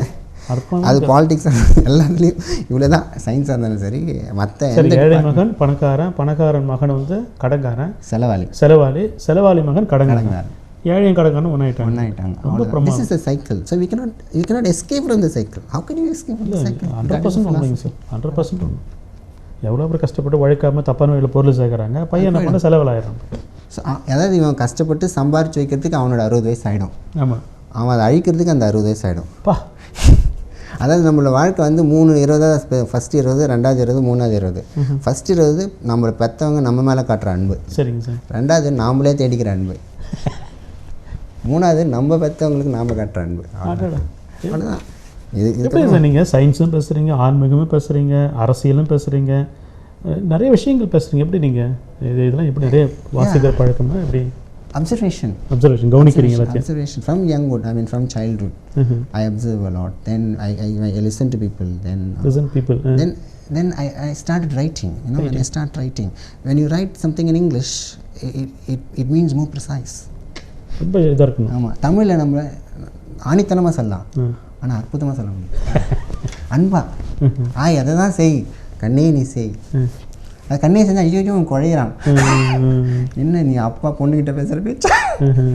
சொசைட்டி அதாவது நம்ம இந்த ரஜினி படம் ஒன்று வந்ததுங்களா, நீ போடுன்னா அந்த தீவத்திக்கு போட்டுரும். ஸோ டபுள் மீனிங்கில் தான் வாழ்க்கை ஓடிட்டுருக்கு. வாழ்க்கை சொசைட்டியில் நீங்கள் யதார்த்தமாக தமிழில் தூய தமிழில் ஒரு வார்த்தை நீங்கள் சொசைட்டியில் உங்களை பார்த்து சிரிப்பான நல்லது. ஏதாவது ஒரு கிராமத்திலே சொல்லிட்டேன்னா ஐயோ இவர் என்ன தப்பாக பேசுகிறாரு, ஆனால் நம்ம பார்த்தோன்னா தமிழ் கரெக்டான வார்த்தை தான் சொல்லுவோம். So societies interpretation is different, you know. So ஸ்கூலில் சொல்லி தர்றது வேறு, புத்தகத்தில் இருக்கிறது வேறு, சொசைட்டியில் நடக்கிறது வேறு, அவங்க புரிஞ்சிக்கிறது அதோட வேறு. நம்ம சொல்ல வர கருத்து தமிழில் தான் பேசுகிறோம், நம்ம இங்கிலீஷில் பேசல. தமிழில் இருக்கிறது வந்து நம்ம தமிழில் சொன்னாலே கரெக்டாக கன்வே பண்ண முடியும். ஸோ அதை எப்படி மாற்றுறது? So it takes time. ரொம்ப மகிழ்ச்சிங்க சார், பல விஷயங்களை பேசியிருக்கிறோம். இன்ஃபேக்ட் பார்த்தீங்கன்னா உங்களோட பேசுகிறதுக்கு ஒரு டாப்பிக்கு 1 மணி நேரம் தேவைப்படும். ஏனென்றால் உங்களுடைய பார்வையில் ஒரு இந்தியாவினுடைய வளர்ச்சிக்கு என்னென்ன வகையான தகுதிகள் இந்தியாவில் உருவாக்கப்பட வேண்டும், அது ஒரு கான்செப்ட் எடுத்து அது it will go for another 1 hour நினைக்கிறேன். அதுக்கு இந்தியாவினுடைய பொருளாதார கொள்கைகளை மாற்றி அமைத்து ஏழை எளிய மக்களே இல்லாத ஒரு தேசத்தை உருவாக்க வேண்டும் என்றால் அந்த கேள்வி போட்டிங்கன்னா அதற்கான பதில் நிறைய இருக்கும். இந்தியாவில் சட்ட ஒழுங்கு பாதுகாப்பாக இருக்க வேண்டும் என்றால் அதுக்கான கேள்வி போட்டால் அதுக்கு ஒரு 1 மணி நேரம். ஏன்னா நிறைய விஷயங்கள் நீங்கள் ரொம்ப கூர்ந்து கவனிக்கிறீங்க, நிறைய விஷயங்கள் உள்வாங்கியிருக்கிறீங்க, நிறைய விஷயங்கள் நீங்கள் எழுத்தின் மூலமாக சமூகத்தை பிரதிபலிப்பிருக்கீங்க. அதில் தான் பெரிய ஒரு வாஸ்ட் எக்ஸ்பீரியன்ஸ் நாலேஜ் இருக்குன்னு வச்சுங்களேன் சார். சார் இப்போ இன்றைக்கு இருக்கின்ற பிள்ளைகளுக்கு என்ன தேவை நினைக்கிறீங்க? இன்றைக்கி இப்போ பிள்ளைங்கள்லாம் இப்போ +2 எக்ஸாம் எழுதுகிறாங்க, நீங்கள் வெளிநாடுகளில் ஒர்க் பண்ணியிருக்கிறீங்க இல்லைங்களா? ஸோ இன்றைக்கி நம்ம தமிழ் பிள்ளைங்க என்ன விஷயத்தில் வந்து குறையாக இருக்கிறாங்க, அது குறித்து என்ன சொல்ல ஆசைப்படுறீங்க நீங்கள்? இன்றைக்கி வந்து இந்தியாவில் வந்து தமிழ்நாடு கிடையாது, இந்தியாவில் எல்லாமே நிறையா தான் இருக்காங்க. ஃபார் எக்ஸாம்பிள் வந்து மூவிஸ், சினிமாவில் எவ்வளோ கருத்து இருக்குன்றீங்களா? ஆமாம், அதாவது ஒருத்தன் அதாவது ஒரு மட்டமான மூவி எடுத்தாலும் அது எடுக்கிறதுக்கே எவ்வளோ கஷ்டம். நீங்கள் ரொம்ப பாசிட்டிவாக நீங்கள் பேசுகிறீங்களா? நீங்கள் போய்ட்டு சினிமா எப்படி அவன் எடுக்கணுன்றதே வந்து ஒரு நல்ல எண்ணத்தோடு தான் எடுக்கிறான். யாருமே கெட்டு போகணுன்னு எதுவுமே ஆரம்பிக்கிறது இல்லை. ஒரு உதாரணமாக நான் சொல்கிறேன் பாருங்களேன், காதலர் தினம்னு ஒரு படம், அது வந்து 1997-98 காலத்தில் வந்தது. அது காதல் என்னன்னா வேலண்டைன்ஸ் டேன்னு பிரதிபலிப்பு தான். அது அந்த வேலண்டைன்ஸ் டேன்ற படம் இங்கிலீஷில் வர்றதுக்கு வந்து 2010 ஆச்சு. புரியுதுங்களா? 2010, இது 1998. நம்ம கோலிவுட் படம் பார்த்தீங்கன்னா 12 வருஷம் முன்னாடியே எடுக்கிறான் அந்த கான்செப்டில். கோலிவுட் கோடமாக 12 வருஷம். ஆனால் இந்த கலாச்சாரம் நமக்கு சேர்ந்துபட்டது இல்லை. கரெக்ட், காதல் என்பது. ஆமாம், we don't celebrate Valentine's Day. Correct. Valentine's Day கொண்டாடுறவனே அந்த மாதிரி ஒரு படத்தை எடுக்கிறதுக்கு 2010 ஆச்சு. ஸோ அவனோட தாட் ப்ராசஸிங் பாருங்கள், அவனோட இன்வெஸ்ட்மெண்ட் பாருங்கள், அவன் என்ன மாதிரி நுணுக்கமான கருத்து அந்த வேலண்டைன்ஸ் டேயில். வேலண்டைன்ஸ்னால் வந்து ஒரு கிழவர் ஒரு கேள்வி, அவங்க 2 பேருக்கு ஒரு காதல் தான் வரும். ஒரு குழந்தை தான் டீச்சர்கிட்ட சொல்கிற காதல், ஒரு குழந்தை தன் தாய்கிட்ட சொல்கிறது, ஒரு 2 காதலர்கள் சொல்கிறது. நம்ம காதலர் தினத்தில் நாம் கொடுத்த ஒரு கருத்து வந்து 2 காதலர்கள் சொல்கிறது மட்டும்தான். So we have taken only one direction into the concept. அதே மாதிரி அந்த படம் எடுக்கிறது 1 கோடி ரூபா, இந்த படம் எடுக்கிறது 500 கோடி ரூபா. The cash flow. அதே மாதிரி இந்த அவதார்னு ஒரு படம் வந்து 2000 கோடி. Look at the financial. அதை வந்து நீங்கள் ப்ரொஃபஸர் ஆனாலும் கண்டுபிடிக்க முடியாது, ஒரு பெரிய industry you cannot see that amount of cash flow. எத்தனை பேருக்கு வேலை கொடுக்குறோம்? ஸோ அதெல்லாம் ஒரு சின்னதாக ஒரு உதாரணமாக. ஸோ அதாவது பசங்களுக்கு இப்போ நிறைய opportunity, but they have to put effort, hard work and patience. அவங்க மட்டும் நல்லா இருக்கணும்னு நினைக்கக்கூடாது, அவங்க ஃப்ரெண்ட்ஸ் நல்லா இருக்கணும், அந்த அதாவது உங்கள் வீட்டில் இருக்கிறவங்க எல்லாம் நல்லா இருக்கணும், அப்புறம் அந்த சந்தில் இருக்கிறவங்க நல்லா இருக்கணும், அப்புறம் அந்த ஊரில் இருக்கிறவங்க நல்லா இருக்கணும், அப்புறம் அந்த சிட்டியில் இருக்கிறவங்க நல்லா இருக்கணும், அப்புறம் அந்த ஸ்டேட்டுக்கு அப்புறம் கண்ட்ரிக்கு அப்புறம். ஸோ ஃபார் எக்ஸாம்பிள் யூரோன்னு ஒரு கான்செப்ட் வந்து எப்படி வந்து ஸ்டெபிலைஸ் ஆகுது பாருங்கள், ஃப்ரான்ஸு, ஜெர்மனி எல்லாத்துக்கும். இப்போ அதே மாதிரி நமக்கு ஏஷியான்னு ஒரு கான்செப்ட் இல்லையே. இப்போ நம்ம திரும்பி சிங்கப்பூர் போனால் சிங்கப்பூர் டாலர் 40 ரூபா. So we have differences, we have to iron out those differences. நம்ம வாழ்க்கையே 60 வயசு தான், இதுக்குள்ளே நம்ம சண்டை போட்டுகிட்டே இருந்தோன்னா என்னத்தை அச்சீவ் பண்ண முடியும்? அவனை பற்றி நாம் தப்பாக பேசி, நம்மளை பற்றி அவர் தப்பாக பேசி, அப்புறம் 2 பேரும் கோவப்பட்டு 2 பேரும் அன்ஹாப்பியாக இருந்து. So that is not life. உதாரணமாக பார்த்தீங்கன்னா இப்போ வந்து ஃபஸ்ட்டு நம்ம வாழ்க்கையில் வந்து முக்கியமானது வந்து உணவு, அப்புறம் வந்து உடை, அப்புறம் ஷெல்டர், அதாவது இருப்பிடம், ஷெல்டர் இருப்பிடம், அதுக்கப்புறம் தான் வந்து மருத்துவம், அதுக்கப்புறம் கல்வி, அதுக்கப்புறம் என்டர்டெயின்மெண்ட், அதுக்கப்புறம் ஆன்மீகம். 60 வயசில் ஆன்மீகம் சொல்கிறீங்க? ஆமாம், அதாவது இதான் சொசைட்டி ஸ்ட்ரக்சர் வந்து இப்படி தான் போகும் கோணமாக. அதில் ஆன்மீகம் தான் கம்மியாக இருக்கும், இது உணவு தான் ஃபஸ்ட்டு. இப்போ நம்ம பிடிஎஸ் சிஸ்டத்தில் உணவு தான் கொடுத்துட்டு வரோம். அந்த உணவுலேயே வந்து நிறையா carbohydrate, protein, lipid, mineral salt, water இருக்குது. அதில் கார்போஹைட்ரேட் மட்டும் தான் நம்மளால் கொடுக்க முடியும். நன்றிங்க சார், எனக்கு 1 மணி நேரம் பேசுகிறீங்க, நிறைவாக வந்துங்க சார். இப்போ நீங்கள் வெளிநாடுகளில் இருந்து அங்கே இருக்கிற மக்கள், அவங்களுடைய கலாச்சாரம், நிறைய விஷயங்கள் நீங்கள் பேசுகிறீங்க, அவங்களுடைய குவாலிட்டி ஆஃப் லைஃப்னு பேசுகிறீங்க. வெளிநாடுகளில் இருந்துட்டு உங்களோட பேசும்போது பார்த்தா நிறைய விஷயங்கள் நல்லா வந்து உள்வாங்க முடியுது. அதன் அடிப்படையில் நீங்கள் எப்படி இப்போ நம்மளுடைய புதுச்சேரியில் இங்கே இருக்கிற விஷயங்களோட எப்படி உங்களை சமரசம் ஆக முடியுது, அது குறித்து என்ன ஷேர் பண்ணுறீங்களா நீங்கள்? ஃபைன், அதாவது வெளிநாட்டில் அது நடந்துக்குன்னா இட் இஸ் ஃபைன். அதை பற்றி நம்ம வந்து வி கேன் அப்ரிஷியேட். அவங்க ப்ரெஷர் வேறு, நம்ம ப்ரெஷர் வேறு. உதாரணமாக அமெரிக்காவில் எடுத்துருந்துங்க, நம்ம ரோட்டில் நடந்து போனால் எல்லோரும் நம்மளை பார்த்து ஸ்மைல் பண்ணுவான், hi how do you do. அப்படியே? ஆமாம், நடந்து போனேன் ஸ்மைல் பண்ணுவான், ஹாய் ஹவ் ஆர் யூ. அவன் உண்மையாக நினச்சி கேட்க மாட்டான், at least he'll smile and tell you how are you, how is the day going அப்படின்வான். இப்போ நம்ம ஊரில் முறைச்சி தான் பார்ப்போம், ஐயோ அதை எடுத்துகிட்டு போய். இல்லை அது போல் உண்டுங்களா? இப்போ நீங்கள் உங்களே பற்றி சொல்லியிருக்காங்க. இல்லை இப்போ நீங்கள் அமெரிக்காவில் இருக்கும்போது அந்த நிற வேற்றுமையான நீங்கள் பார்த்துருக்கீங்களா? இவர் இந்தியன், ஏன்னா ஆள் கம்மியாக இருப்பாங்க இல்லையா, ஆள் கம்மியாக இருப்பாங்க. So they try to help each other. நீங்கள் அதெல்லாம் இல்லை, பொறாமல் அதெல்லாம் ஒன்றும் இல்லை, ரொம்ப கம்மி தான், ரொம்ப கம்மி, ரொம்ப ஹை லெவலில் தான் இருக்குமே தவிர ரோட்டில் பார்த்து ஹலோ எப்படி இருக்கிறீங்க, ஹவ் இஸ் தி டே, நாம இங்கே பாண்டிச்சேரியில் உறவுக்காரோட பார்த்து சொல்ல மாட்டோமே. என்ன தட் இஸ் த கல்ச்சர். அதாவது பற்றாக்குறை, பொருளாதார பற்றாக்குறை தான், காம்படிஷன் தான், பொருளாதாரம் தான் அங்கே வருது. ஆமாம், சிரிச்சுட்டு என்ன காசு கட்டுற போகிறேன்ட்டு இங்கே தெரியலையே. அதாவது இங்கே என்ன பிரச்சனை, இந்த இங்கே வந்து அதாவது ஜப்பானில் பார்த்தீங்கன்னா அவர் வீடு வந்து இந்த கட்டில் பஸ் தான் இருக்கும். ஹாங்காங் போனீங்கன்னா கூட ஒரு கட்டிலே இவ்வளோ பஸ் தான் இருக்கும் ஹாங்காங்கில். அவர் வீட்டுக்கு ஒரு போயிருக்கீங்களா? நான் டிரான்சிட் பண்ணியிருக்கேன். பட் கட்டிலே வந்து இவ்வளோ பெருசு தான் இருக்கும்னு வச்சுக்கோங்களேன். பட் நம்ம ஆளுங்க அப்படியே கடன் வாங்கி பெருசாக வீடு கட்டி அவன் ஓரமாக கூட படுக்க மாட்டான். அந்த அந்த அந்த வீட்டுக்கு கடனை கட்டுறதுக்கு வாழ்க்கை போயிடுமே. பெருமைக்காக நம்ம ஆடு வெட்டுறோம் இல்லையா, கல்யாணம் பண்ணுறோம். அப்போ கல்யாணத்துக்கு நம்ம எதுக்கு பண்ணுறோம், அவ்வளோ செலவு பண்ணி ஏன் பண்ணுறோம்? that the law doesn't say that, the Hindu marriage act doesn't say that. Why are we doing it? ஏதோ செய்யணுமே ஒரு கடமை. அதில் எவ்வளோ கடன் வருது, எவ்வளோ வந்து வட்டி வருது, எவ்வளோ சிக்கல் வருது. அதுக்கப்புறம் எவ்வளோ அந்த குழந்தைங்க நல்லா இருக்காங்களா, உண்மையாலுமே நல்லா இருக்காங்களா? அவங்க நம்ம பிள்ளைங்களை பற்றி நம்ம கஷ்டப்படுறோம். நம்ம நல்லா இருக்கணும்னு நினச்சோன்னா அவங்களுக்கு என்ன நல்லதுன்னு நம்ம அவங்கள தான் நம்ம யோசிக்கணும். நம்ம நல்லா இருக்கணுன்றதுக்காக அவங்க உயிரை நம்மளோட பொருளாதாரத்தை காட்டுறது பயன்படுத்திக்கூடாது. ஆமாம், அவங்க வாழ்க்கை வீணாக போகுதில்ல. நன்றிங்க சார். வேறு என்ன நீங்கள் சொல்ல ஆசைப்பட்றீங்களா? அதாவது என்ன நடக்குதோ நடந்துட்டு தான் இருக்குது, நடக்கட்டும். என்ன நடக்கும்போது நடக்கட்டும். சார் அதில் இருக்கிற பாசிட்டிவ் எடுத்துக்க வேண்டியதான். நம்ம பாசிட்டிவ் எடுத்துக்கிறேன், நெகட்டிவ் முடிஞ்ச அளவுக்கு கம்மி பண்ணிக்கலாம். அப்புறம் எஜுகேஷன் வைஸ்னு பார்த்தீங்கன்னா லேட்டஸ்ட் ட்ரெண்ட், பசங்களுக்கு வந்து latest trend, allow them to think and ஆமாம், யோசிக்க வாய்ப்பு கொடுக்கணும். allow them to think, give them an opportunity to decide what they want. Decide பண்ணட்டும். அப்புறம் நிறைய டிவியில் வந்து நல்ல விஷயங்கள் நிறையா இருக்குது, கெட்ட விஷயங்கள், நல்ல விஷயங்களுக்கு டைம் ஸ்பெண்ட் பண்ணலாம். பேரண்ட்ஸ் வந்து அவங்க கஷ்டங்களை வந்து பிள்ளைங்களுக்கு சொல்லணும். ஆமாம், நான் இதுதான் இந்தியாவுக்கு தான் கஷ்டம், நம்ம குடும்பத்துக்கு தான் கஷ்டம், நம்ம இதனால தான் கஷ்டப்படுறோம், இதுமாரி இருந்தால் நல்லா இருக்கலாம். சரி, இப்படி நீங்கள் இந்த மாதிரி டிசைட் பண்ணிங்கன்னா அது உங்களுடைய சாய்ஸ், அதை நம்ம எடுத்து சொல்லலாம். ஸோ இப்போ உங்களுடைய வாழ்க்கை அனுபவத்தில் நீங்கள் டிவியில் என்ன பேசியிருக்கீங்களா? நான் டிவியில் பொதுவாக பேசுறது இல்லை, கிளாஸ் நிறைய எடுத்திருக்கேன். நீங்கள் இந்த எக்ஸ்பீரியன்ஸ் எப்படி ஃபீல் பண்ணுறீங்க? ரொம்ப இன்ட்ரெஸ்டிங். அதாவது very nice to talk to you. I don't know people பார்க்குறாங்களான்னு கூட எனக்கு தெரியாது.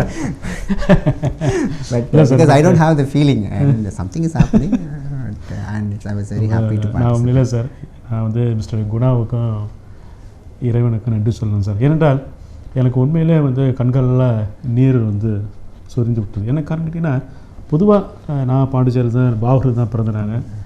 பொதுவாக புதுச்சேரி பிள்ளைகள் அப்படின்னாவே எல்லாம் என்ன சொல்கிறாங்க தெரியுங்களா, பாண்டிச்சேரி மக்கள்லாம் கொஞ்சம் சுகமாக இருப்பாங்க, கொஞ்சம் சோம்பேறியாக இருப்பாங்க என்பதை போன்ற நான் தமிழகத்தில் பல பேர் சொல்கிறாங்க. போய்ட்டு என்னங்க உங்கள் பாண்டிச்சேரி பார்த்தீங்கன்னா எப்பவுமே ஒரு மாதிரியாக சொகுசாக இருக்கிறீங்க அப்படின்ற பார்வை இருக்கிறது. ஆனால் இந்த புதுச்சேரியில் பிறந்து வளர்ந்து கடுமையாக போராடி வெளிநாடுகள் அங்கே இருக்கின்ற மக்கள் கூட பார்த்து வியக்கின்ற அளவிற்கு ஒரு மனுஷனால் முன்னுக்கு வர முடியும் என்றால் அதற்கான முன்மாதிரி இளைஞனாகத்தான் நான் உங்களை பார்க்கின்றேன். அதனால் வந்து நான் உண்மையிலே வந்து நீங்கள்லாம் நல்லா சந்தோஷமாக இருக்கணும், உங்களுடைய வாழ்க்கை ரொம்ப பிரமாதமாக இருக்கணும் என்ற ஒரு வேண்டுகோளோடு பல வகையான கருத்துக்கள் ரொம்ப பிரமிப்பாகிறது. ஏன்னா நான் நீங்கள் உள்ளே வரும்போது பார்த்து நான் ரொம்ப சிம்பிளாக இருந்தீங்க. நீங்கள் என்னடா இவர் தமிழ் மொழி பேசுவாரா அல்லது வந்து அமெரிக்கனுடைய ஆங்கிலம் பேசுவாரா என்றெல்லாம் சற்று குழப்பத்தில் இருந்தேன் நான். நீங்கள் ரொம்ப நேர்மையாகவும் உண்மையாகவும் உங்களுடைய வாழ்க்கை தரவுகளை மிக எளிமையாக வெளிப்படையாக சொல்லியிருக்கிறீங்க பாருங்கள். ரொம்ப முக்கியம். அது ரொம்ப முக்கியம். வந்து அம்மா வந்து 3ஆம் கிளாஸ் தான் படிச்சிருக்கிறாங்க, அப்பா வந்து ஏஎஃப்டியில் பில் ஒர்க்கர்னு சொன்னீங்க நீங்கள் போய்ட்டு.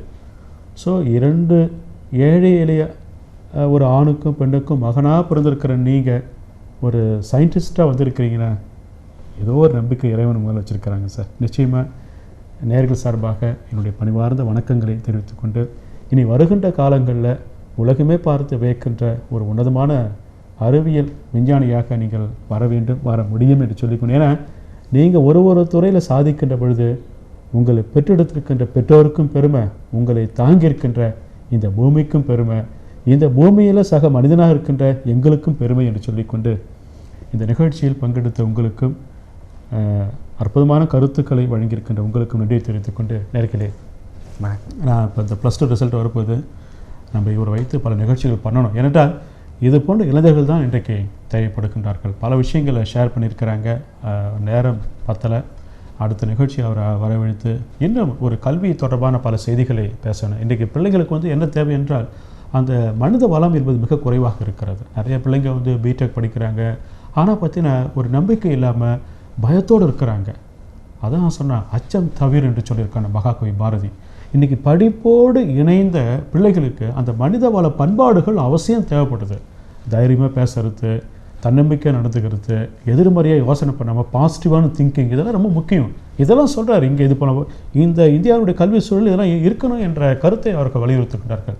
அதனால் வாய்ப்பு கிடைச்சதுன்னா அவர் வச்சு நல்ல ஒரு ப்ரோக்ராம் பண்ணலாம் என்று சொல்லிக்கொண்டு நிகழ்ச்சியை பார்த்து கொண்டு உங்களுக்கும் நிகழ்ச்சியில் பங்கெடுத்த சிறப்பு அழைப்பாளருக்கும் உங்கள் சார்பாக பணிவார்ந்த நன்றிகள். மீண்டும் சந்திக்கலாம் அடுத்த நிகழ்ச்சியில். நன்றி, வணக்கம்.